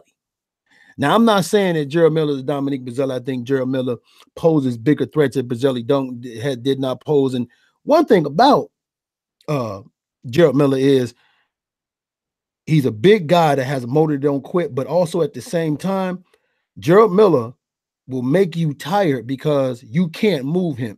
And Anthony Joshua is going to have to make room to punch. If he doesn't make room to punch, then Jarrell Miller is the type of cat. He'll get up in there, and he's too big for you to hold. Like, the reason why you don't see people grab it, he's too big for you to grab him. He's too goddamn big, right? Jarrell Miller's just too big. And Jarrell Miller himself is an antagonist. We saw him in the zone walk to the ring in this Polish flag symbol coat. What do you call that the fighters wear? Robe. Right? When he was about to fight, what's the cat name he fought? The Polish cat. Oh, Thomas Adamek. Thomas Adamek. He came to the ring, dog. And he literally, dog, like, sometimes fighters come to the ring and people walking beside, and there was nobody walking beside Jarrell Miller. Nah, man. He don't have no entourage. You don't have but not just that, you don't have no room. He's that big. So he proposed a bigger threat than a lot of y'all feel because he does have good boxing skill. He has worked on his footwork. He's a guy who, even like you ever see cats of his size, you see them showing signs of fatigue and getting tired, not Jarrell Miller. Now, the only thing is, Jarrell Miller is susceptible to the uppercut, which Anthony Joshua throws very, very well. Okay? Yeah. He throws that uppercut very, very well. Right? And Anthony Joshua probably is the better boxer, but Anthony Joshua is still a bit robotic. And that could play in Jarrell Miller's favor. For a big dude, Miller's not robotic. Miller's actually, for a big dude, he's decently mobile for a guy his size. So it's a very good fight. But mad props to Joshua, who pretty much said, and not only I want to fight in the U.S., but I'm gonna fight, like you said, in your backyard. Hey, Joshua's the ace out here. He could have picked in. He said, "Man, hey man, look, I want to do this in Vegas." You know what I'm saying? He could have picked any place. I want to do this in Vegas. I'd have fucked his head up. I'd have been like, "Yeah, man, we're trying to have this fight in Iceland." Right. I'd have fucked his head up, bro. Yeah. So, hey, I would take him. I think Big Baby Miller got up beneath his skin. And we're going to come for fight time because the biggest concern is, has Big Baby Miller got up underneath his skin to the point where Anthony Joshua will be off his game? Because honestly speaking, you guys, that's exactly what Tyson Fury did to Deontay Wilder. He got up under Deontay Wilder's skin so hard that Deontay Wilder was having trouble. Deontay wanted to lay hands on him so bad, he wasn't putting nothing together until we saw in the later rounds. Because that's what Fury do to you. So I'm wondering, did Big Baby Miller do the exact same thing? Because trust me, listen, when he pushed Joshua, he moved him. Like, he moved Anthony Joshua. Yeah, he's big and he's strong. There's a difference. There's niggas. I mean, I lift weights with cats all the time that they're big as fuck, but they're not strong. You know what I'm saying? That shit exists. A motherfucker could be, 250 pounds muscle, but the nigga in there only bench pressing 250, his body weight. You know what I'm saying? The nigga ain't strong. That's true. Jarrell Miller's a big ass dude and he's strong. You see what I'm saying? That's a problem, dog. And I could tell you, you're right. He did get under his skin, but not only did he get under his skin through pushing him, he got under his skin months ago when he talked about fucking his mom. Oh, yeah. That's when he got under Joshua's skin. He got under skin again when he said it in the freestyle. You know what I'm saying? What'd he say? I'm trying to remember his line, man. I can't remember what he said, put your bro. Mom in the trunk. Something about putting your mom in the trunk. Like, you better shut little English muffin punk. Something like have your mom in the back of the trunk. Yeah. You know what I'm saying? Like that's what's getting under Joshua's skin more than anything. You got dude talking about fucking his moms, man. That almost made me Google what his mama looked like. I'm fucking curious now because Jarrell Miller done said that shit more than once. What does his mama look like? I like old women, you know what I'm saying? I like them older, bro. I'm just saying, fam. Shit, she looks something like what's her, Lynn Whitfield, something like that. Shit. You know what I'm saying? I'm with that. Raquel Welch or somebody. Yeah, I'm with that, dog. But nah, definitely, man. It's a good fight. I'm trying to tell cats not to write this fight off just based off of. Let me say this, man. And I'm gonna give y'all a secret, man. You know, when I played ball, the most points I ever scored in a game was 57. When I dropped 57 points, I'm gonna tell you why I did that. Because I saw across the court that there was a certain demographic that I was getting ready to play against. Okay? I was like, no, I'm not letting these motherfuckers not hold me. So I elevated my game because of what I allowed to motivate me. You see what I'm saying? The motivation was I'm not allowing that demographic to fuck with me. You know what I'm saying? And I went out there and dropped 57. I hit 11 3-pointers in that game. You know what I'm saying? So this is the same thing with Jarrell Miller. You know what I mean? He's out there like, yo, I'm not letting Anthony Joshua fuck with me. He might lose, but my point is he's going to elevate his game. We saw the same thing with Daniel Jacobs. Daniel Jacobs was like, look, I didn't want to fight this dude. Now I know that I got to fight him, so I know I got to elevate my game. That's how he motivated himself. And we saw Daniel Jacobs perform as a fighter we've never seen him perform or be able to do ever at any point in his career. People had him being knocked out in the 4th or 5th round. I had him knocked. I said that, fam. Y'all go back and look on my channel. I don't delete no videos. I said Daniel Jacobs will get knocked out within 5. You know what I'm saying? And he rose to the occasion and actually won the fight, in my opinion. But we'll never see that Daniel Jacobs again. You see what I'm saying? So this is the same boat Jarrell Miller is in right now. You see what I'm saying? I'm trying to tell y'all, man, don't sleep on this fight. What you got for me, Bo? Man, listen. All right, so there's this cat, right? He's had weight issues, his career, and his career's up and down. He just recently signed with Dazn, and this foe's been a comeback for him, right? He's 32 and he fought the old crafty fox. Brandon Rios took a bad L, a very bad L to Humberto Soto. Yeah. At this point of Brandon Rios' career, when you take an L like that, it's kind of like James DeGale for me, especially like DeGale lost to a Chris Eubank, but you lost to an older cat. You can sit and you can tell me about him being a fox and being slick and all that, and I get that point. I get what you're saying, but Humberto Soto is on nobody's radar to the point where fighting that guy, okay, was like when you looked at Humberto Soto. You're not going to tell me that they didn't look at Humberto Soto and say, hey man, we just use him as a name. This ain't somebody we used to propel you to fight for a title again. No, that's not what you was doing with right. This motherfucker had 79 fights before he fought Brandon Rios. Rios lost him via decision, but it was the way that he lost, dog. Brandon Rios, #1, because I wrote the article because I watched this fight and it upset me. He didn't come. I think he came in overweight. He came in 151 actually. Of course, he came in overweight. Okay, he came 151, but he was soft around the middle and the belly.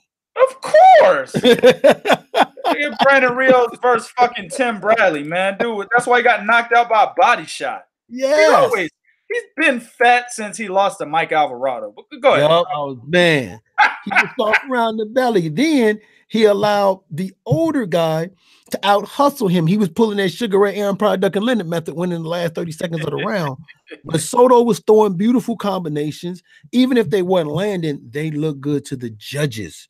And to my man 2K point about raising your game, Humberto Soto raised his game. Why? Because this fight was in his hometown of Tijuana. He was not going to let himself take an ass whooping in his backyard. Yep. And he elevated himself for that. Brandon Rios, in my opinion, either needs to start over, which I don't think you can at this point in his career, or he need to call it quits, man. What you got? Man, Brandon Rios need to hang him up. Similar to James DeGale, bro. Listen, I was gonna hit y'all up. I was gonna hit my writers up after this weekend and tell y'all we should be looking forward to 2 retirements. I'm serious, bro. I was gonna hit y'all up and be like, make sure y'all watching the news because we should be expecting 2 fucking retirements, dog. I'm just saying, fam. 2 former champions should be fucking retiring pretty soon within this week. And that's Brandon Rios and fucking James DeGale. And 3. Sorry. Bermain Stavern. Oh, yes. 3 retirements. Oh, yes. You Oh, yes. Oh, Lord. 3 retirements, fam. So that's what I'm saying. Yeah, most definitely. Listen, man. Brandon Rios is lucky he got this second chance. Yeah, I agree with you. The Third, way to be honest with you. Well, this is his. Yeah. You're right. I said third. You're right. Because the way he lost to Mike Alvarado, then he followed up with a debilitating loss in Macau, China to Manny Pacquiao. I think he was getting his ass whooped by Diego Chavez. He did beat Mike Alvarado again, but at that time, Mike Alvarado was a fucking shell of his former self. Yeah, from Provodnikov.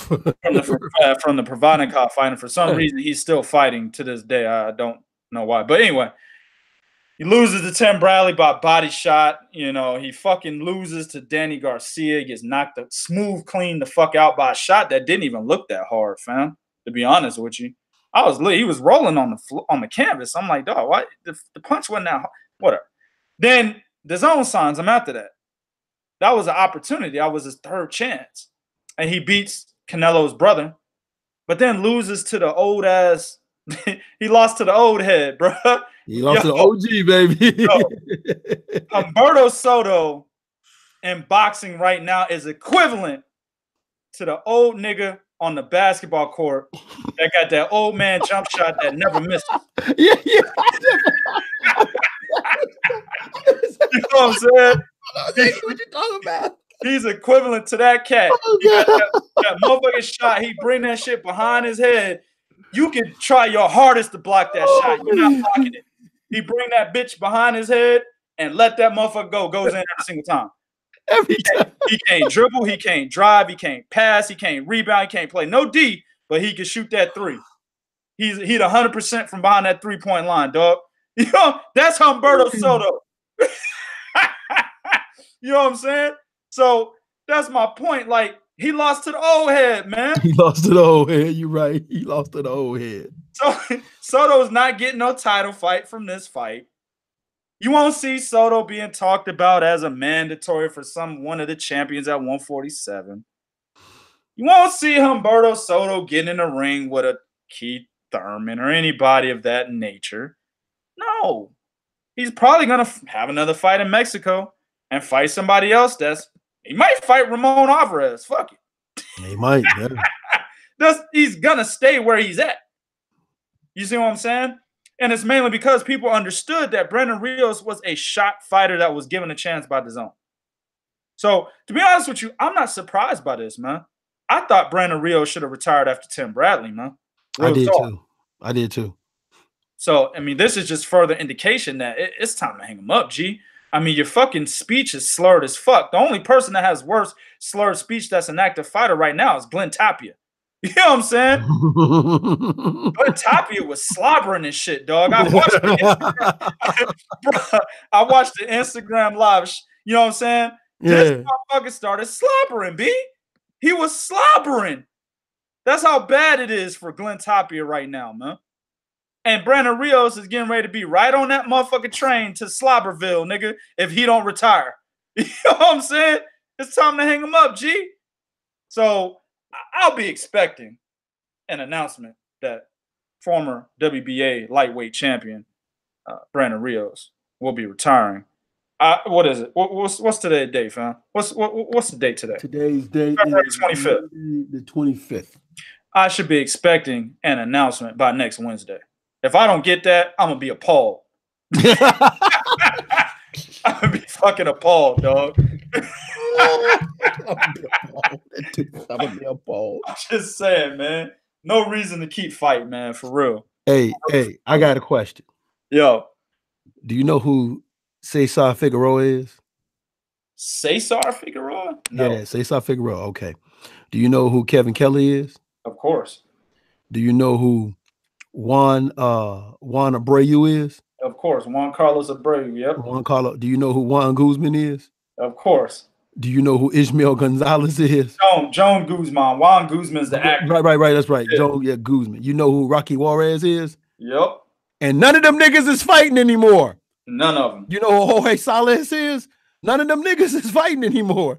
You lost to a dude who beat these guys, Jack, back at the beginning of the 21st fucking century. Yep. I'm sorry, dog. Yeah, right. My bad. Joan Guzman. I'm sorry, dog. When you lose to a cat who debuted in 1997. I was in the 7th grade, fam. I was a little nigga listening to Master P's Ghetto D. Right, you was a 1K. You was a 1K. You know what I'm saying? I was listening to Ghetto D, bro. That's how old this shit is. That's how old he is.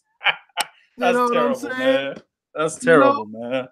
So when you lose to him, and in the fashion you lost to, you got straight outclassed. Now, granted, he had his moments, but for the most part, he was really getting outclassed. It was 2K. It was hard to fucking watch, man. It was so bad that Robert Garcia jumped in the ring because he saw what was happening. He said, "Man, listen, dog, you got to do something in here. Okay? You letting him take over the last minute round," because he was hitting him with blistering punches at every 30 seconds to a minute of the round. He was just all over him. Right. All over him, hitting him with blistering punches, hitting him with beautiful hard left-hand shots, body shots.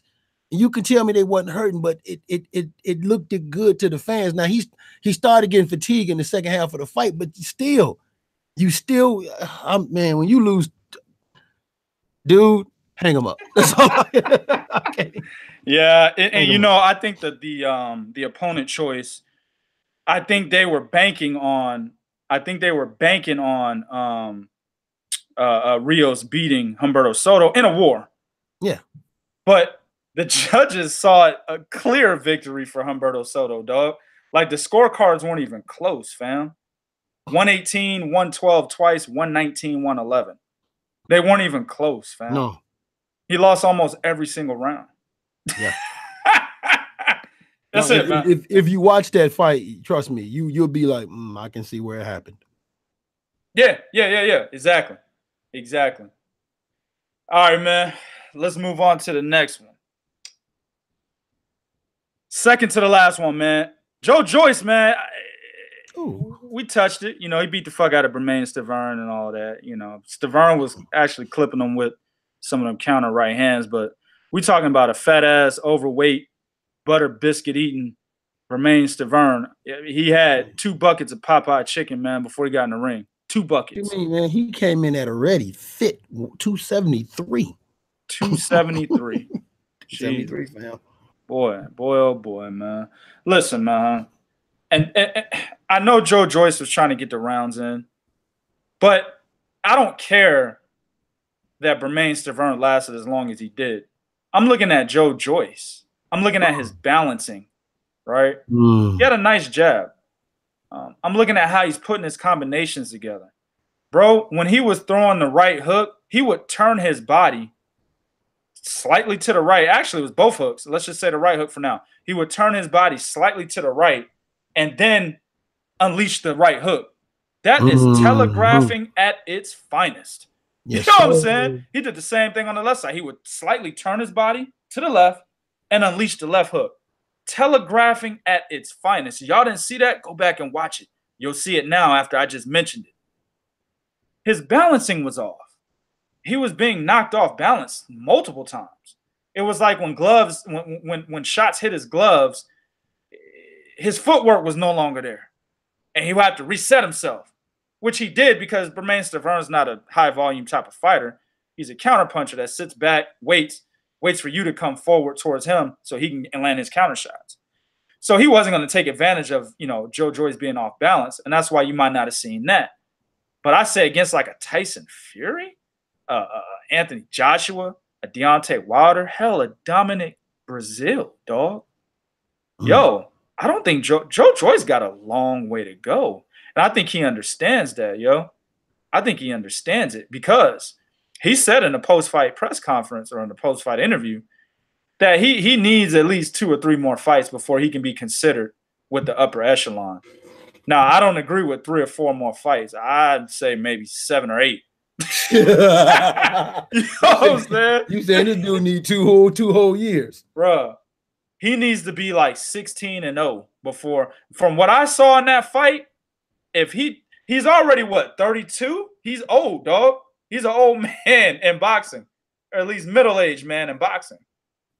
So he's got to go fast, but he doesn't have the skill to go fast. You see what I'm saying? Yeah. Oh, man, dog. Like, literally, the way he looked against Bermane Stiverne, he needs to be 16-0 before he even thinks about someone like Adam Kalnaki, let alone Fury, Joshua, or Wilder, dog. I'm just saying, man. He looked terrible to me, man. What'd you think, man? Here's the thing. You said something at the very beginning. You said Bermane Stiverne was able to land the counter right. Yeah. Against a guy like Deontay Wilder, that says... Oh, absolutely, bro. Absolutely. Halfway out the ring. Halfway out the ring type of sleep, bro. Yeah. For real. For real, man. Because the reality is, outside of, there's a lot of deficiencies to Joe Joyce. One of the things that I don't like about him is he will throw the same punch repeatedly. He was throwing a left uppercut right hand. He did that shit 3-4 times in a row, and I'm like, a more intelligent goddamn fighter would have knocked the dog shit out of him if he tried that shit more than once. But he had the right opponent in front of him. Bermane Stiverne was the stationary target. Bermane Stiverne also, although he was able to fight back, okay, right? And at some point, with him being 273, you can tell them were arm punches. I covered that fight, and I put that in there, man. It wasn't nothing but arm punches. See, the problem with being heavy, which is what Brandon Rios ran into, the problem is when you're a heavy dude or you don't train properly, you come in heavy, then most of your punches as time go on are going to be arm punches. You're not torquing your body right. Why? Because by the time you go to throw that punch to get your body to torque the way it needs to, it won't. Your mechanics don't work right because you're heavier. Yeah. Yeah. Your mechanics never work right when you're heavy. Hell, even go back and watch, even when you saw Anthony Joshua versus Vladimir Klitschko, and watch his mechanics against that fight, then watch his mechanics against Dylan White. They were way different because he was heavier. Yep. Okay. So outside of the fact Bermane Stiverne was heavy, but Joe Joyce, his hand speed is horribly slow as fuck. Like, I'm looking at them punches, I'm calling them out. I'm like, is he jabbing? He's jabbing. Another jab. Okay, right hand. I'm calling it out. Terrible, bro. Yeah. All right. Now, the only thing he has is he has decent footwork because he was sliding side to side. But he also keeps his chin up too damn high in between throwing punches combinations, which is why Bermane Stiverne was laying on him. And I question his ring IQ because he got hit with the same punch over and over again, overhand right. He sure did. Now, I will say this. It took about 15 of the motherfuckers to land before he put his left hand up. Block him, right? You know what I'm saying? But, man, listen, man, he's 30 plus. I think he's 32 years old. We'll just run with that. He's 7-0, or he's 8-0. Excuse me. He's 8-0. Bruh, he's in between a rock and a hard place. He's got to move fast. But he doesn't have the ability to change weight classes. He's got to move fast within the heavyweight division. But within the only division he's in, He can't beat any of the contenders, man. No, he can't. Not looking like that. No, he can't. Yeah, I'll be honest with you, man. Even going down the cruiserweight is not assurance. Yeah, well, shit. He definitely can't do it. He's too goddamn big. Yeah, I mean, even going down the cruiserweight, fighting cats like Murat Gassiev, Andrew Tabiti, all them, Golovkin and all them cats. I don't know if he can do it at cruiserweight, but I could see him fight maybe a Kubrat Pulev, because Pulev is pretty slow and lethargic. Pulev, whoa, boy, Pulev out jabbed the fuck out that boy, man. That's one thing. But he can be pretty lethargic at sometimes. I agree with that. Okay, I think it's more... I would actually like to see him face maybe your boy. What's your favorite UK fighter name, man? Huggy Fury. Yeah, Huggy. You know what I'm talking about. Yeah. I'd like to see him fight Huggy Fury. That's a good matchup. Huggy Fury. I like to see him in there with Top Rank. What's the fat boy's name? Getting a brain fart right now. I can't think of his name. Hispanic cat. Ruiz. Yeah, Andy Ruiz. No, Andy Ruiz with PBC now. Oh, yeah. Okay, you're right. PBC. I like to see him in there with Andy Ruiz. You know what I'm saying? Let's get him in there with them cats. He needs to fight Alexander Ustinov and shit. Yup. Robert Helenius. Yeah. Robert Helenius. Yeah. You know what I'm saying? Like what's the other motherfucker's name, bro? That Johan Duhapis. He got to fight cats like that, bro. But see, Duhapis got a really good jab, though. Duhapis got a masterful chin. Yeah, he does. Alexander, don't get it fucking twisted. Alexander Povetkin was on that hard shit. You know what I'm saying? He was. He was taking steroids, SARMs, everything in the book. You know what I'm saying? When he knocked him out.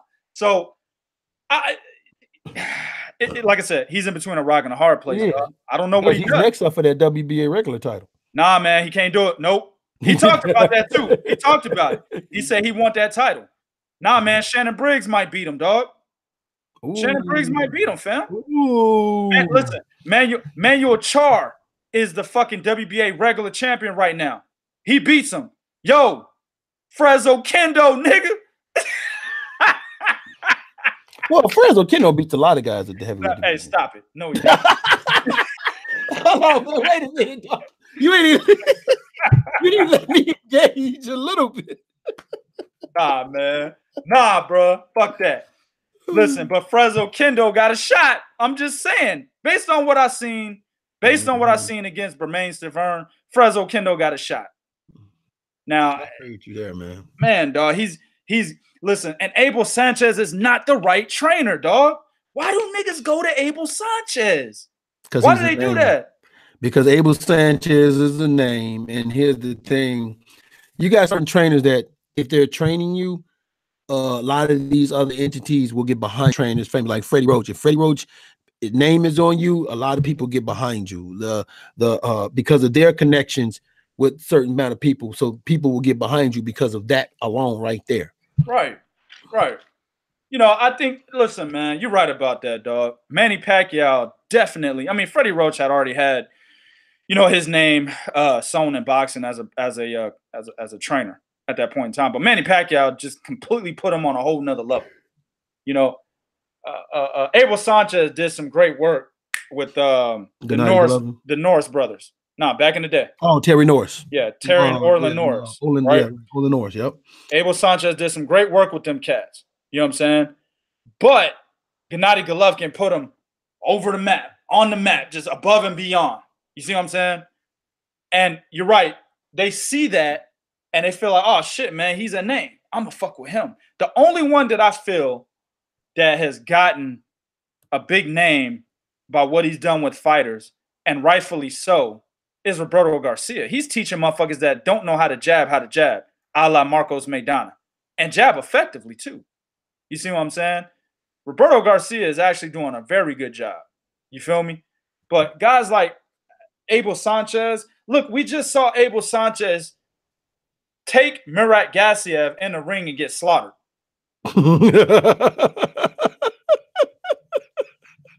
I'm just saying, bro. And on top of that, he had no fucking advice for Murat Gassiev, dog. No, he did. He had no advice. Gassiev is out there just no advice for GGG with Carnelo in the second fight. True, right. But like you say, lethargic. Man, that was Murat Gassiev 100%. He didn't know what to fucking do. No, he didn't.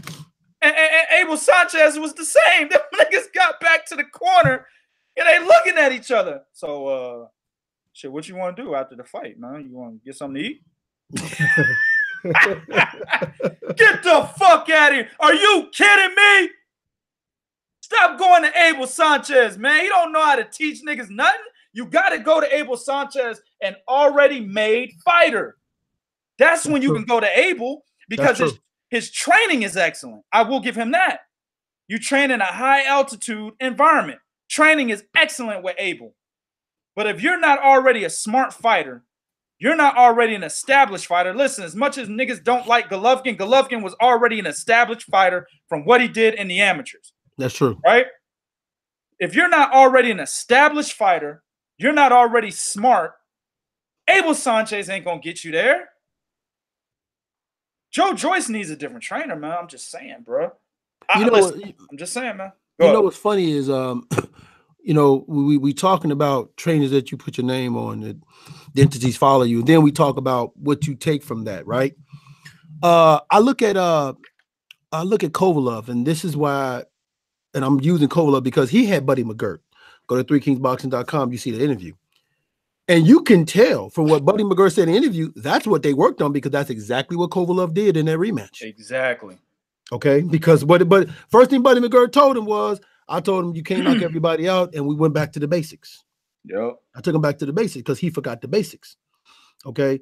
I'm throwing it out there. Y'all ain't gonna like this. I feel that's exactly what the fuck Deontay Wilder needs. Somebody say, man, I'm taking you back to the basics. Yep. You know, yep. But Joe Joyce is, I think that they're moving him fast only because of his age and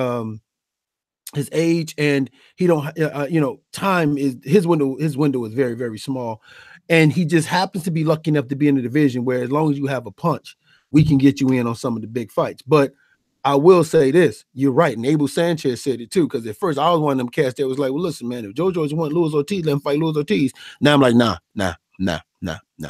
That motherfucker, he needs a lot more time. Yeah, he needs. I agree with you. I think he shouldn't be looking to probably break into fighting a top 10 fighter at least to maybe the end of this year, and that's with significant improvement. Man, so I didn't like what I saw.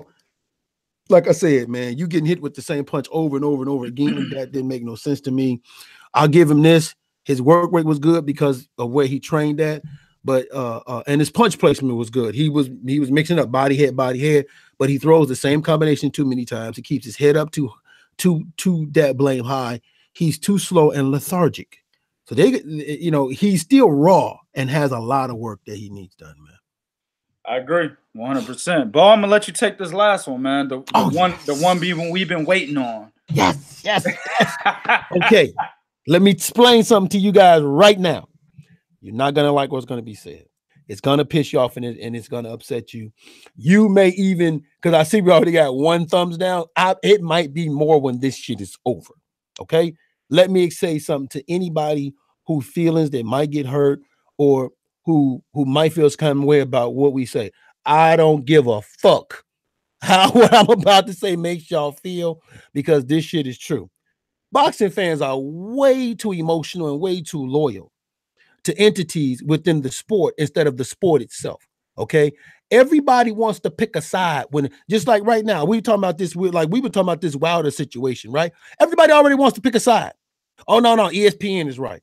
Oh no, Wilder's right. Oh no, Dazn is right. It's fucking boxing. Yeah. Okay, it's boxing. Now I will say this: social media plays a big role in it because you have more access to these fighters.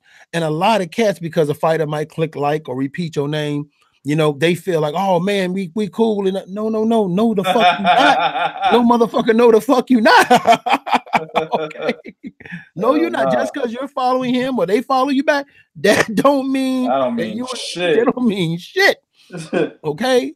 You know, when you can pick up a phone and call a motherfucker or text a motherfucker, which two of us on this panel can, and we not talking about no boo-boo the fool cats either. We can do this with. Exactly. Okay.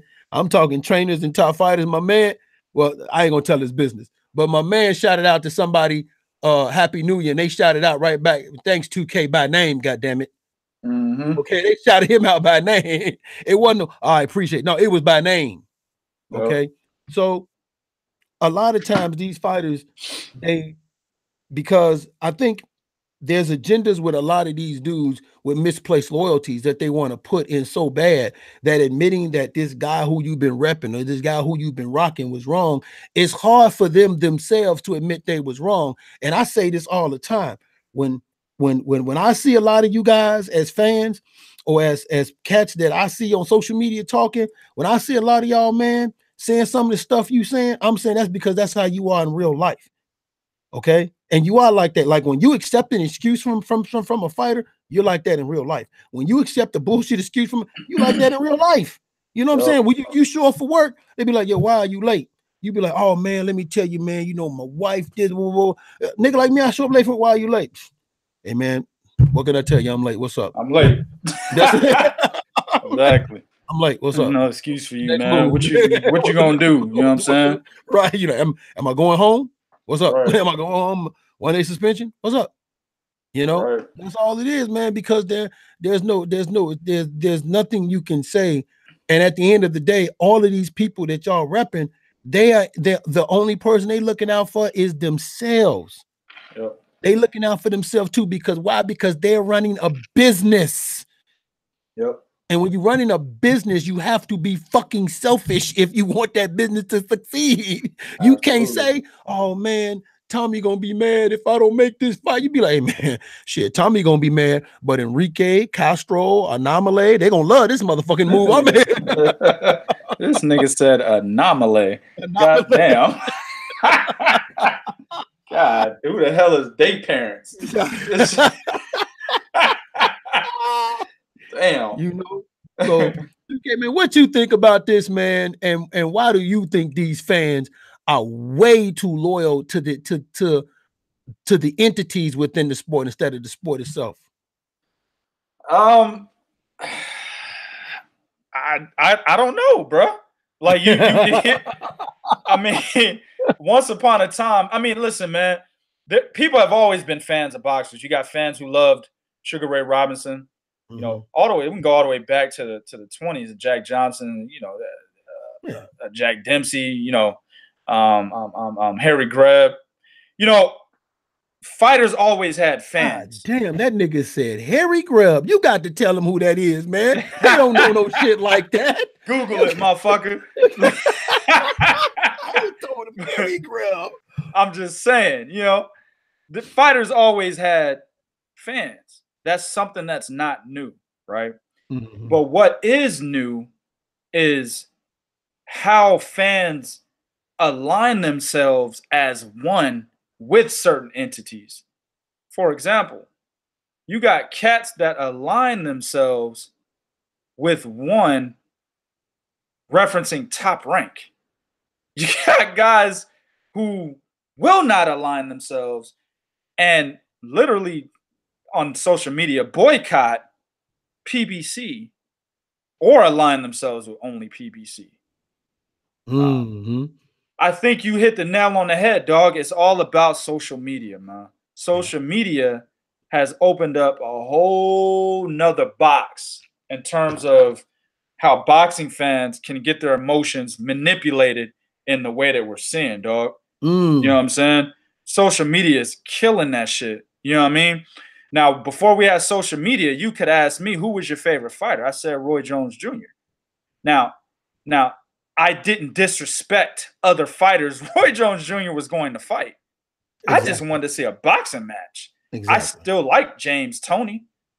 I still liked Floyd Mayweather, right? Floyd was like coming into the sport. I knew who he was as an amateur. I liked him, right? Even though Roy beat Bernard, I liked Bernard Hopkins, right? Sure. I got into boxing. I started going to the gym and fighting because my dad showed me Larry Holmes. You see what I'm saying? But I didn't disrespect the people that they fought or hate anybody they fought. Shit, Mike Tyson was probably my second or third favorite fighter at the time. And when Buster Douglas tapped that ass, I didn't say, man, fuck Buster. I didn't do that. No. I said, damn, that jab was on point. Now, I didn't say that till a little bit later because your boy was only like 7 when that fight happened. You know what I'm saying? But a little bit later, as I knew how to watch boxing and break it down, I was like, damn, jab was sick. You know what I'm saying? But it's social media, dog. You're absolutely right. And it's the emergence of these networks who have become promoters now. Yes. That's very, yeah. These networks are promoters. You know, as we just said earlier, these networks are signing fighters now, dog.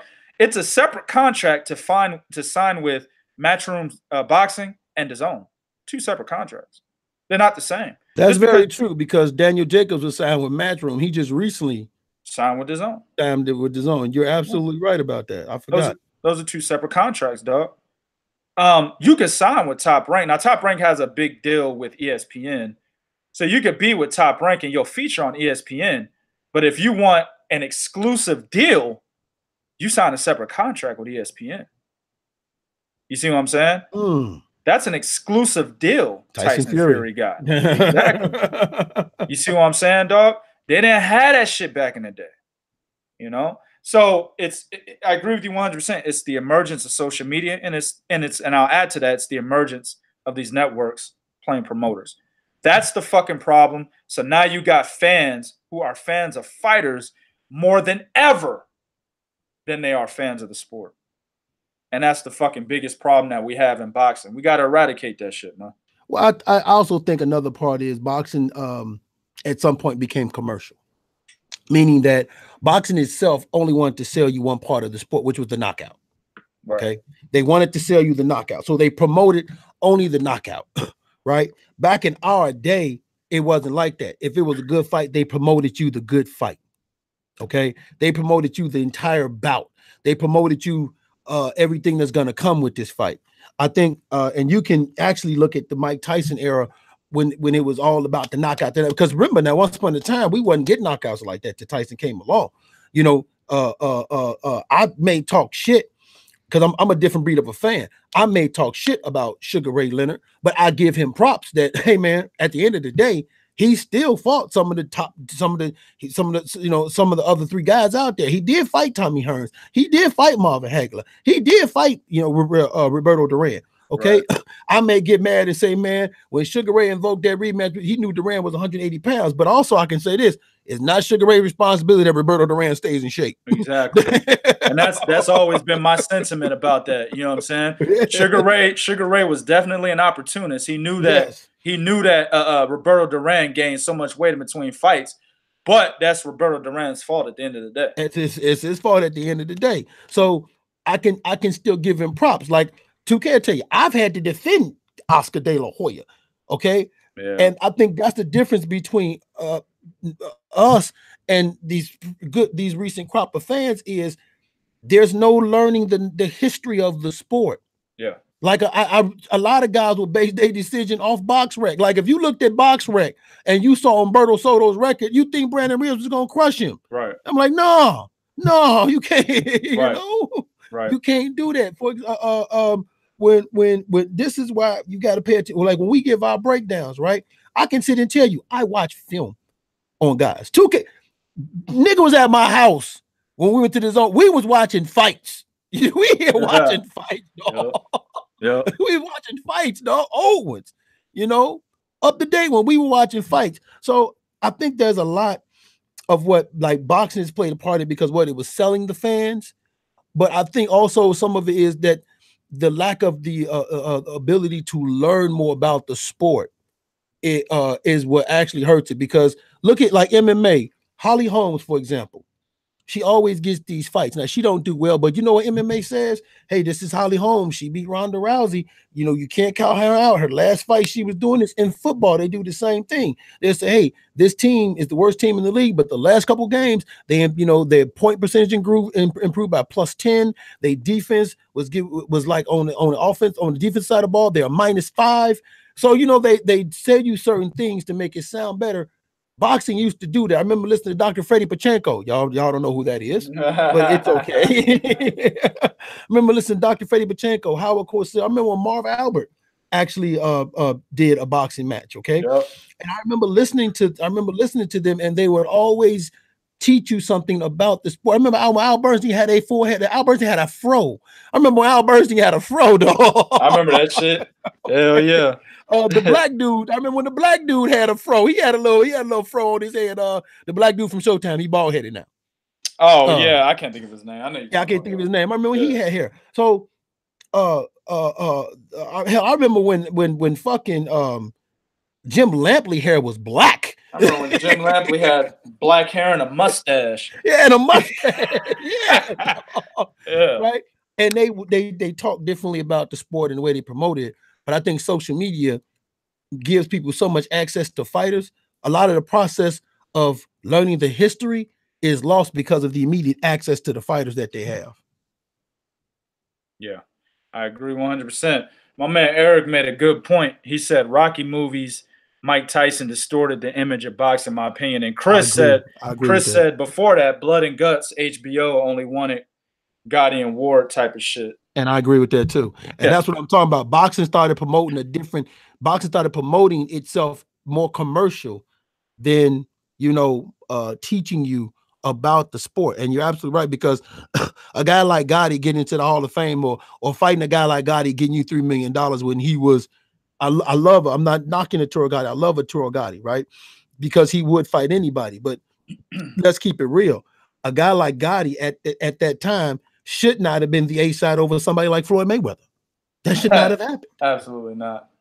And you saw what the consequence of that was. Yeah. Probably one of the most one-sided fights in boxing history. Yeah. And I was upset when you know what pissed me off about that fight is after that fight, Floyd acted like he just won a war. I'm like, you don't sit your ass down. I think that was Floyd's first pay-per-view though, man. So that's why he was so happy. That was his first pay-per-view event. Remember, he only got paid like 1.2 million or some shit. Yeah, and then Bob Arum fucked him off that 1.2. So that's probably why he was so damn happy. But it is what it is, man. Very good points. Guys in the chat made some very good points. Yes, you know what I'm saying? But it's something that I believe, like I said, man, it's something that hopefully, man, we can steer people away from. And that's why we do the podcast we do. That's why I started my channel. You know what I'm saying? I'm trying to get people to respect the sport and not these fucking fighters, man. I won't say the guy's name, but I remember a guy was really up in arms that Andre Ward, the whole situation behind what Andre Ward was talking about in the media recently, he felt he was hurt in the heart, literally. Like, I didn't see the cat, but based on his posts on social media, dog, his heart was broken. That he felt Andre Ward didn't stand up for black people. And my only comment was, dog, stop loving the fighters and love the sport, man. I'm sure there's a lot of niggas out there that got their heart broken when Floyd Mayweather was like, all lives matter. Nigga, stop loving the fighter, love the sport. But see, that's also not understanding the cat's background and all of that stuff. Like, yeah. In the situation with Andre Ward, when you said that he said what did he say about Ward? Who, Floyd? Or no, the guy? You said the guy said about Ward. Oh, he was basically upset that based on Andre Ward's recent comments, he felt like he wasn't being an ambassador for black people. It's now, again, this is why I say you have to go back to the fighters. Andre mother was black, his daddy was white. Well, I mean, so but what I'm saying is his upbringing is a little different than somebody like I get ours. It, but you shouldn't even have to go that deep. He's a fucking athlete. But I'm saying it because back in my day, like I can tell you guys, I love Marvin Hagler, and 2K know that he's my favorite all-time great fighter, right? Because Marvin Hagler, sort of the way he came into boxing, his style is similar to me. Okay, so I make it a point to any fighter. When I'm watching boxing, I dig deep into these fighters' lives and backgrounds to get an understanding. And I never looked at none of these fighters to be my hero. I just did it so I could, when it comes to the fight, I can tell if the fight was going to be good or not. See, I don't look for, and I think that's what happens a lot of time is you can't look, You have to realize and remember these are human beings. You can't look for them to feel the same way you feel because the way they probably live their life is different than the way you live yours. And then even let's say, even if you say, well, they struggle like I struggle, but they ain't struggling no more. And trust me, when you are removed, because I am removed from these fucking streets, my man Prodigy can tell you that, okay? When you remove yourself from the streets, dog, there's a lot of shit you step away from. Well, you're absolutely right, but I think it's too much of an explanation. Yeah. It just all you need to say is they're fucking athletes. That's true. You shouldn't be looking at no athlete to be an ambassador on political and social fucking views. That's true. You're a grown-ass man. Dude is probably in his 50s, heartbroken over what 34-year-old Andre Ward said. Get the fuck out of here. You're a 50-year-old man, nigga. You are the ambassador. You supposed to be. You know what I'm saying? Not no athlete, bruh. And you're right about that. You're 100% right about that. You know, I when I watch boxing, when I watch football, I appreciate what I'm watching these athletes as what they're doing. That's it. That's the most I expect out of them. That's where it stops. You know what I'm saying? And mainly for me, it's probably because I was there. You know what I'm saying? You know, I did security for the Spurs for fucking 4 years. And it wasn't just the Spurs. It was all sorts of celebrity concerts, all these different people. You know what I'm saying? All these different celebrities. And I got to see a lot of the true sides of these people. Oh, man. And maybe that's part of why I feel the way I feel. But shit, go to a fight. Yeah, I mean, we you know, now we're at the fights and we're right there. We're sitting right next to cats. Yeah. You know? See these motherfuckers is they be like Regis said, they were popping all that shit on social media, but in my face, they was a different person. Right, exactly. So maybe that has a part of it. I don't know, because I've always been that type of dude. I didn't even wear jerseys of basketball players and shit because I didn't want a nigga's name on my back. You know what I'm saying? So, you know, I mean, it to me, dog, like you should never look to an athlete to be your ambassador, to be your spokesperson for whatever political or social views that you support. They're fucking athletes. They should stay in that space. You know what I'm saying? I keep Andre Ward, Floyd Mayweather, all the fighters I've ever liked in a certain space, and that's athletes. Done. I don't care that Floyd Mayweather shopped at Gucci. I don't give a fuck. No, I don't care. He's Floyd Mayweather. He's gonna. Did you expect differently? I don't care. You know what I'm saying? He only cares about money. So I don't care that he did that. I don't care that he said what he said about all lives matter. I don't care about none of that shit because I don't look for him to be my spokesperson on what I believe in. And y'all should do the same, man. Real talk. And that really goes all the way down to the root of what we talked about this topic is. Stop fucking looking at these fighters as role models. Stop looking at them as your friends if you don't know them personally, right? Stop looking at them as ambassadors and just love the sport. Respect what they do as fighters, but love the sport. That's it. Exactly. And you know, it's funny. Clarissa Shields even said that. She said, listen, that somebody said something to her about complimenting Floyd. She said, yeah, as a fighter, as a person, I can't stand him. But as a fighter, I respect what he did. But you know, what fucked up part is she shouldn't even have to say that. Yeah. You see what I'm saying? She shouldn't even have to say that. Yeah. The fact that she got to say it, explain it. Like, you know what? And this is what I hate. Like, it's gotten so bad that if I'm giving you my honest fucking assessment opinion of about a fighter, right? Okay. I should not have to tell you, okay, I like Lomachenko to justify talking shit about Golovkin. So you don't think I'm being fucked up toward European fighters. I shouldn't have to say that shit. You see what I'm saying? That's what kills me. Like if I'm defending Al Heyman for something y'all said wrong, I should not also have to say something wrong he did to show you that I shouldn't have to say that. It's not that fucking serious. Right. And when people learn to do that, when these fans learn to do that, understand it take a whole lot of stress off you.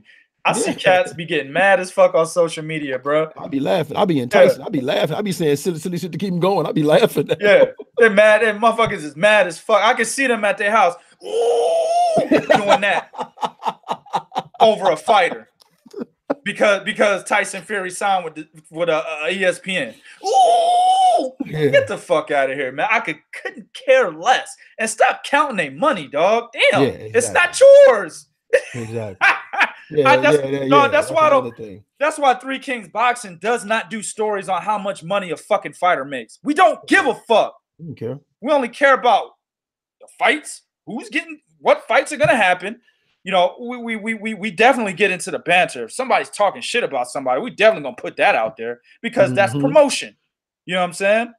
But I don't give a shit about how many pay-per-view buys this motherfucker did, how much money this cat did. I don't care about that. If it's part of the news, we'll put it in there. But I'm not going to promote that. Oh man, you know, shit, Canelo made 300 million with Dazn. I like him. I don't give a fuck about that. You know what I'm saying? I don't give a fuck about that shit, man. Stop counting somebody else's money, man. But like I said, as soon as these fans learn how not to do this anymore, dog, they're gonna relieve a whole lot of stress. You know, they end up becoming objective. See, when I tell motherfuckers, I'm not biased. Well, everybody's biased. No, motherfucker, you are. I'm not biased. I'm not biased towards any goddamn body. And people always want you to. People always put you in the same category. You know, what's that? You ain't got no money. Like they ain't got no money to take a vacation, or they ain't got no passport, so they tripping on why you got one. Hold up. I mean, what you doing where you can afford that, motherfucker? It's called planning, nigga. What the fuck is called? Hold up, but what's the popular phrase? Well, everybody's a little biased. Nobody's unbiased. No, motherfucker, I'm unbiased, damn it. Where? You go through my channel and see where the fuck I'm not biased at. I talk about every fighter that needs to get it. Yeah. And I talk positive about every fighter that has fucking that needs it, that deserves it. But okay, and here's my thing. 2K tell you he's not biased, but I'm real about I'll let you know where I may be a little biased, and I'll tell you why I am. Okay, but I'm not blind to it. It's like I'm not gonna act like I'm blind to my shit. I'll tell you, listen, I may be a little biased, but on the flip side of that, I can also tell you the good and the bad about a fighter. Whether I like I just told you right now, I fuck around, I say Sugar, Aaron Pryor, Duck, and Leonard, right? But I can sit here and tell you, hey man, Aaron Pryor turned down $800K for whatever the fuck he was smoking then. You know listen, I can tell you right now, I don't like Tank Davis because of the person he is, how he acts, and how he's allowing Floyd Mayweather to run his career. But I understand Tank Davis is one of the best fighters at 130 pounds. Yes, he is. I also have Tank Davis beating everybody at 130. Probably not Miguel Berchelt. I'm not sure about that yet. But everybody else, and Miguel Berchelt and Masayuki Ito, those two are kind of, I don't know about those two. But everybody else, I haven't beating all those guys. So that's what I'm saying. Like, if I was biased, I'm like, man, I hate him, fuck him. And no, he can't even beat, I say some stupid shit like, Gervonta Tank Davis can't even beat a motherfucker at 118 pounds. I say something stupid like that. Right. You know, what's the guy's name? Jamie McDonald will beat Tank Davis. I say something stupid like that. No.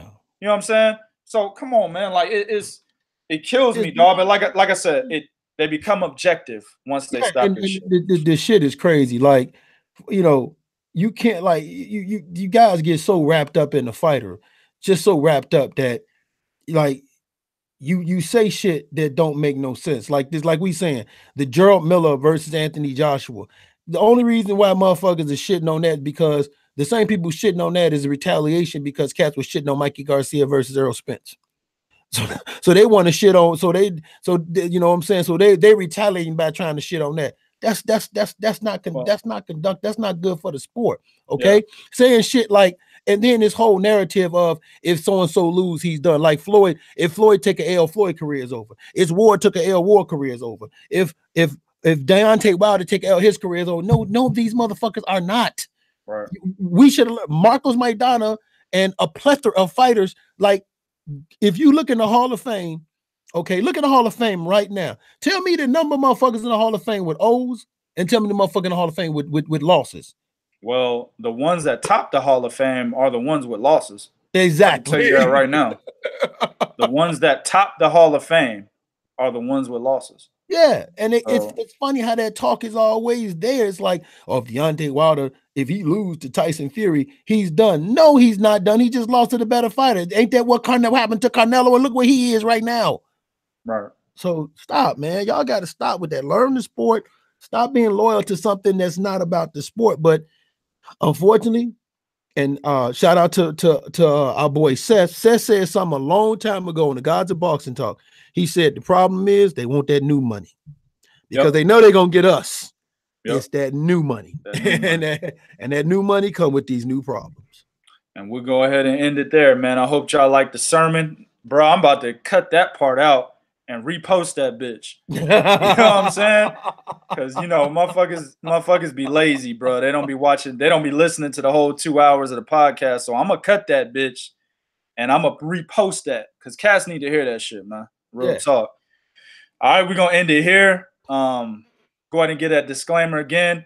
Any fighters, trainers, managers, promoters heard us talking shit about you or any of your fighters, understand it's just entertainment. We don't mean anything by it. We respect everybody in the sport, but we love the sport as well. So if you have a problem with what you heard, don't hesitate to come see me. Also, shout out to everybody that's rocking with 3kingsboxing.com on my staff. I got too many cats, man. I'll be forgetting who's fucking with me. You know what I'm saying? There's too many people, man. So shout out to everybody that's rocking with 3kingsboxing.com. Shout out to our affiliates. Go ahead and visit 3kingsboxing.com. If you don't like the banter that goes on, entertainment, if you just, you know, a boring person, don't like to hear how we're talking on here, go ahead and go to 3kingsboxing.com where everything is going to be, you know, a little rated G. You know what I'm saying? You can catch the articles. You can read about everything in the news because we are up to date. Also, go ahead and hit that donate button while you're over there, man. Donate $1.50, a penny. Anything helps. Support the authors that put their blood, sweat, and tears in all the articles that they write. Also, man, I know people have been hearing us. They've been hearing us because when I mentioned I'm trying to get a bigger following on Twitter, I've got quite a few people come and follow the Twitter page. So I appreciate that. Yeah. We need more followers on Twitter. Facebook is popping. We had over 30,000, getting close to 31,000. Yeah. Facebook is popping. Instagram is okay. Twitter is lacking. And that's where we put a lot of the news out at on Facebook and Twitter. So go ahead, follow us on Twitter at 3kingsboxing. Hit us up on Instagram at 3kingsboxing. And of course, Facebook.com/3kingsboxing. Stay up to date with the real shit. All right. We out this piece.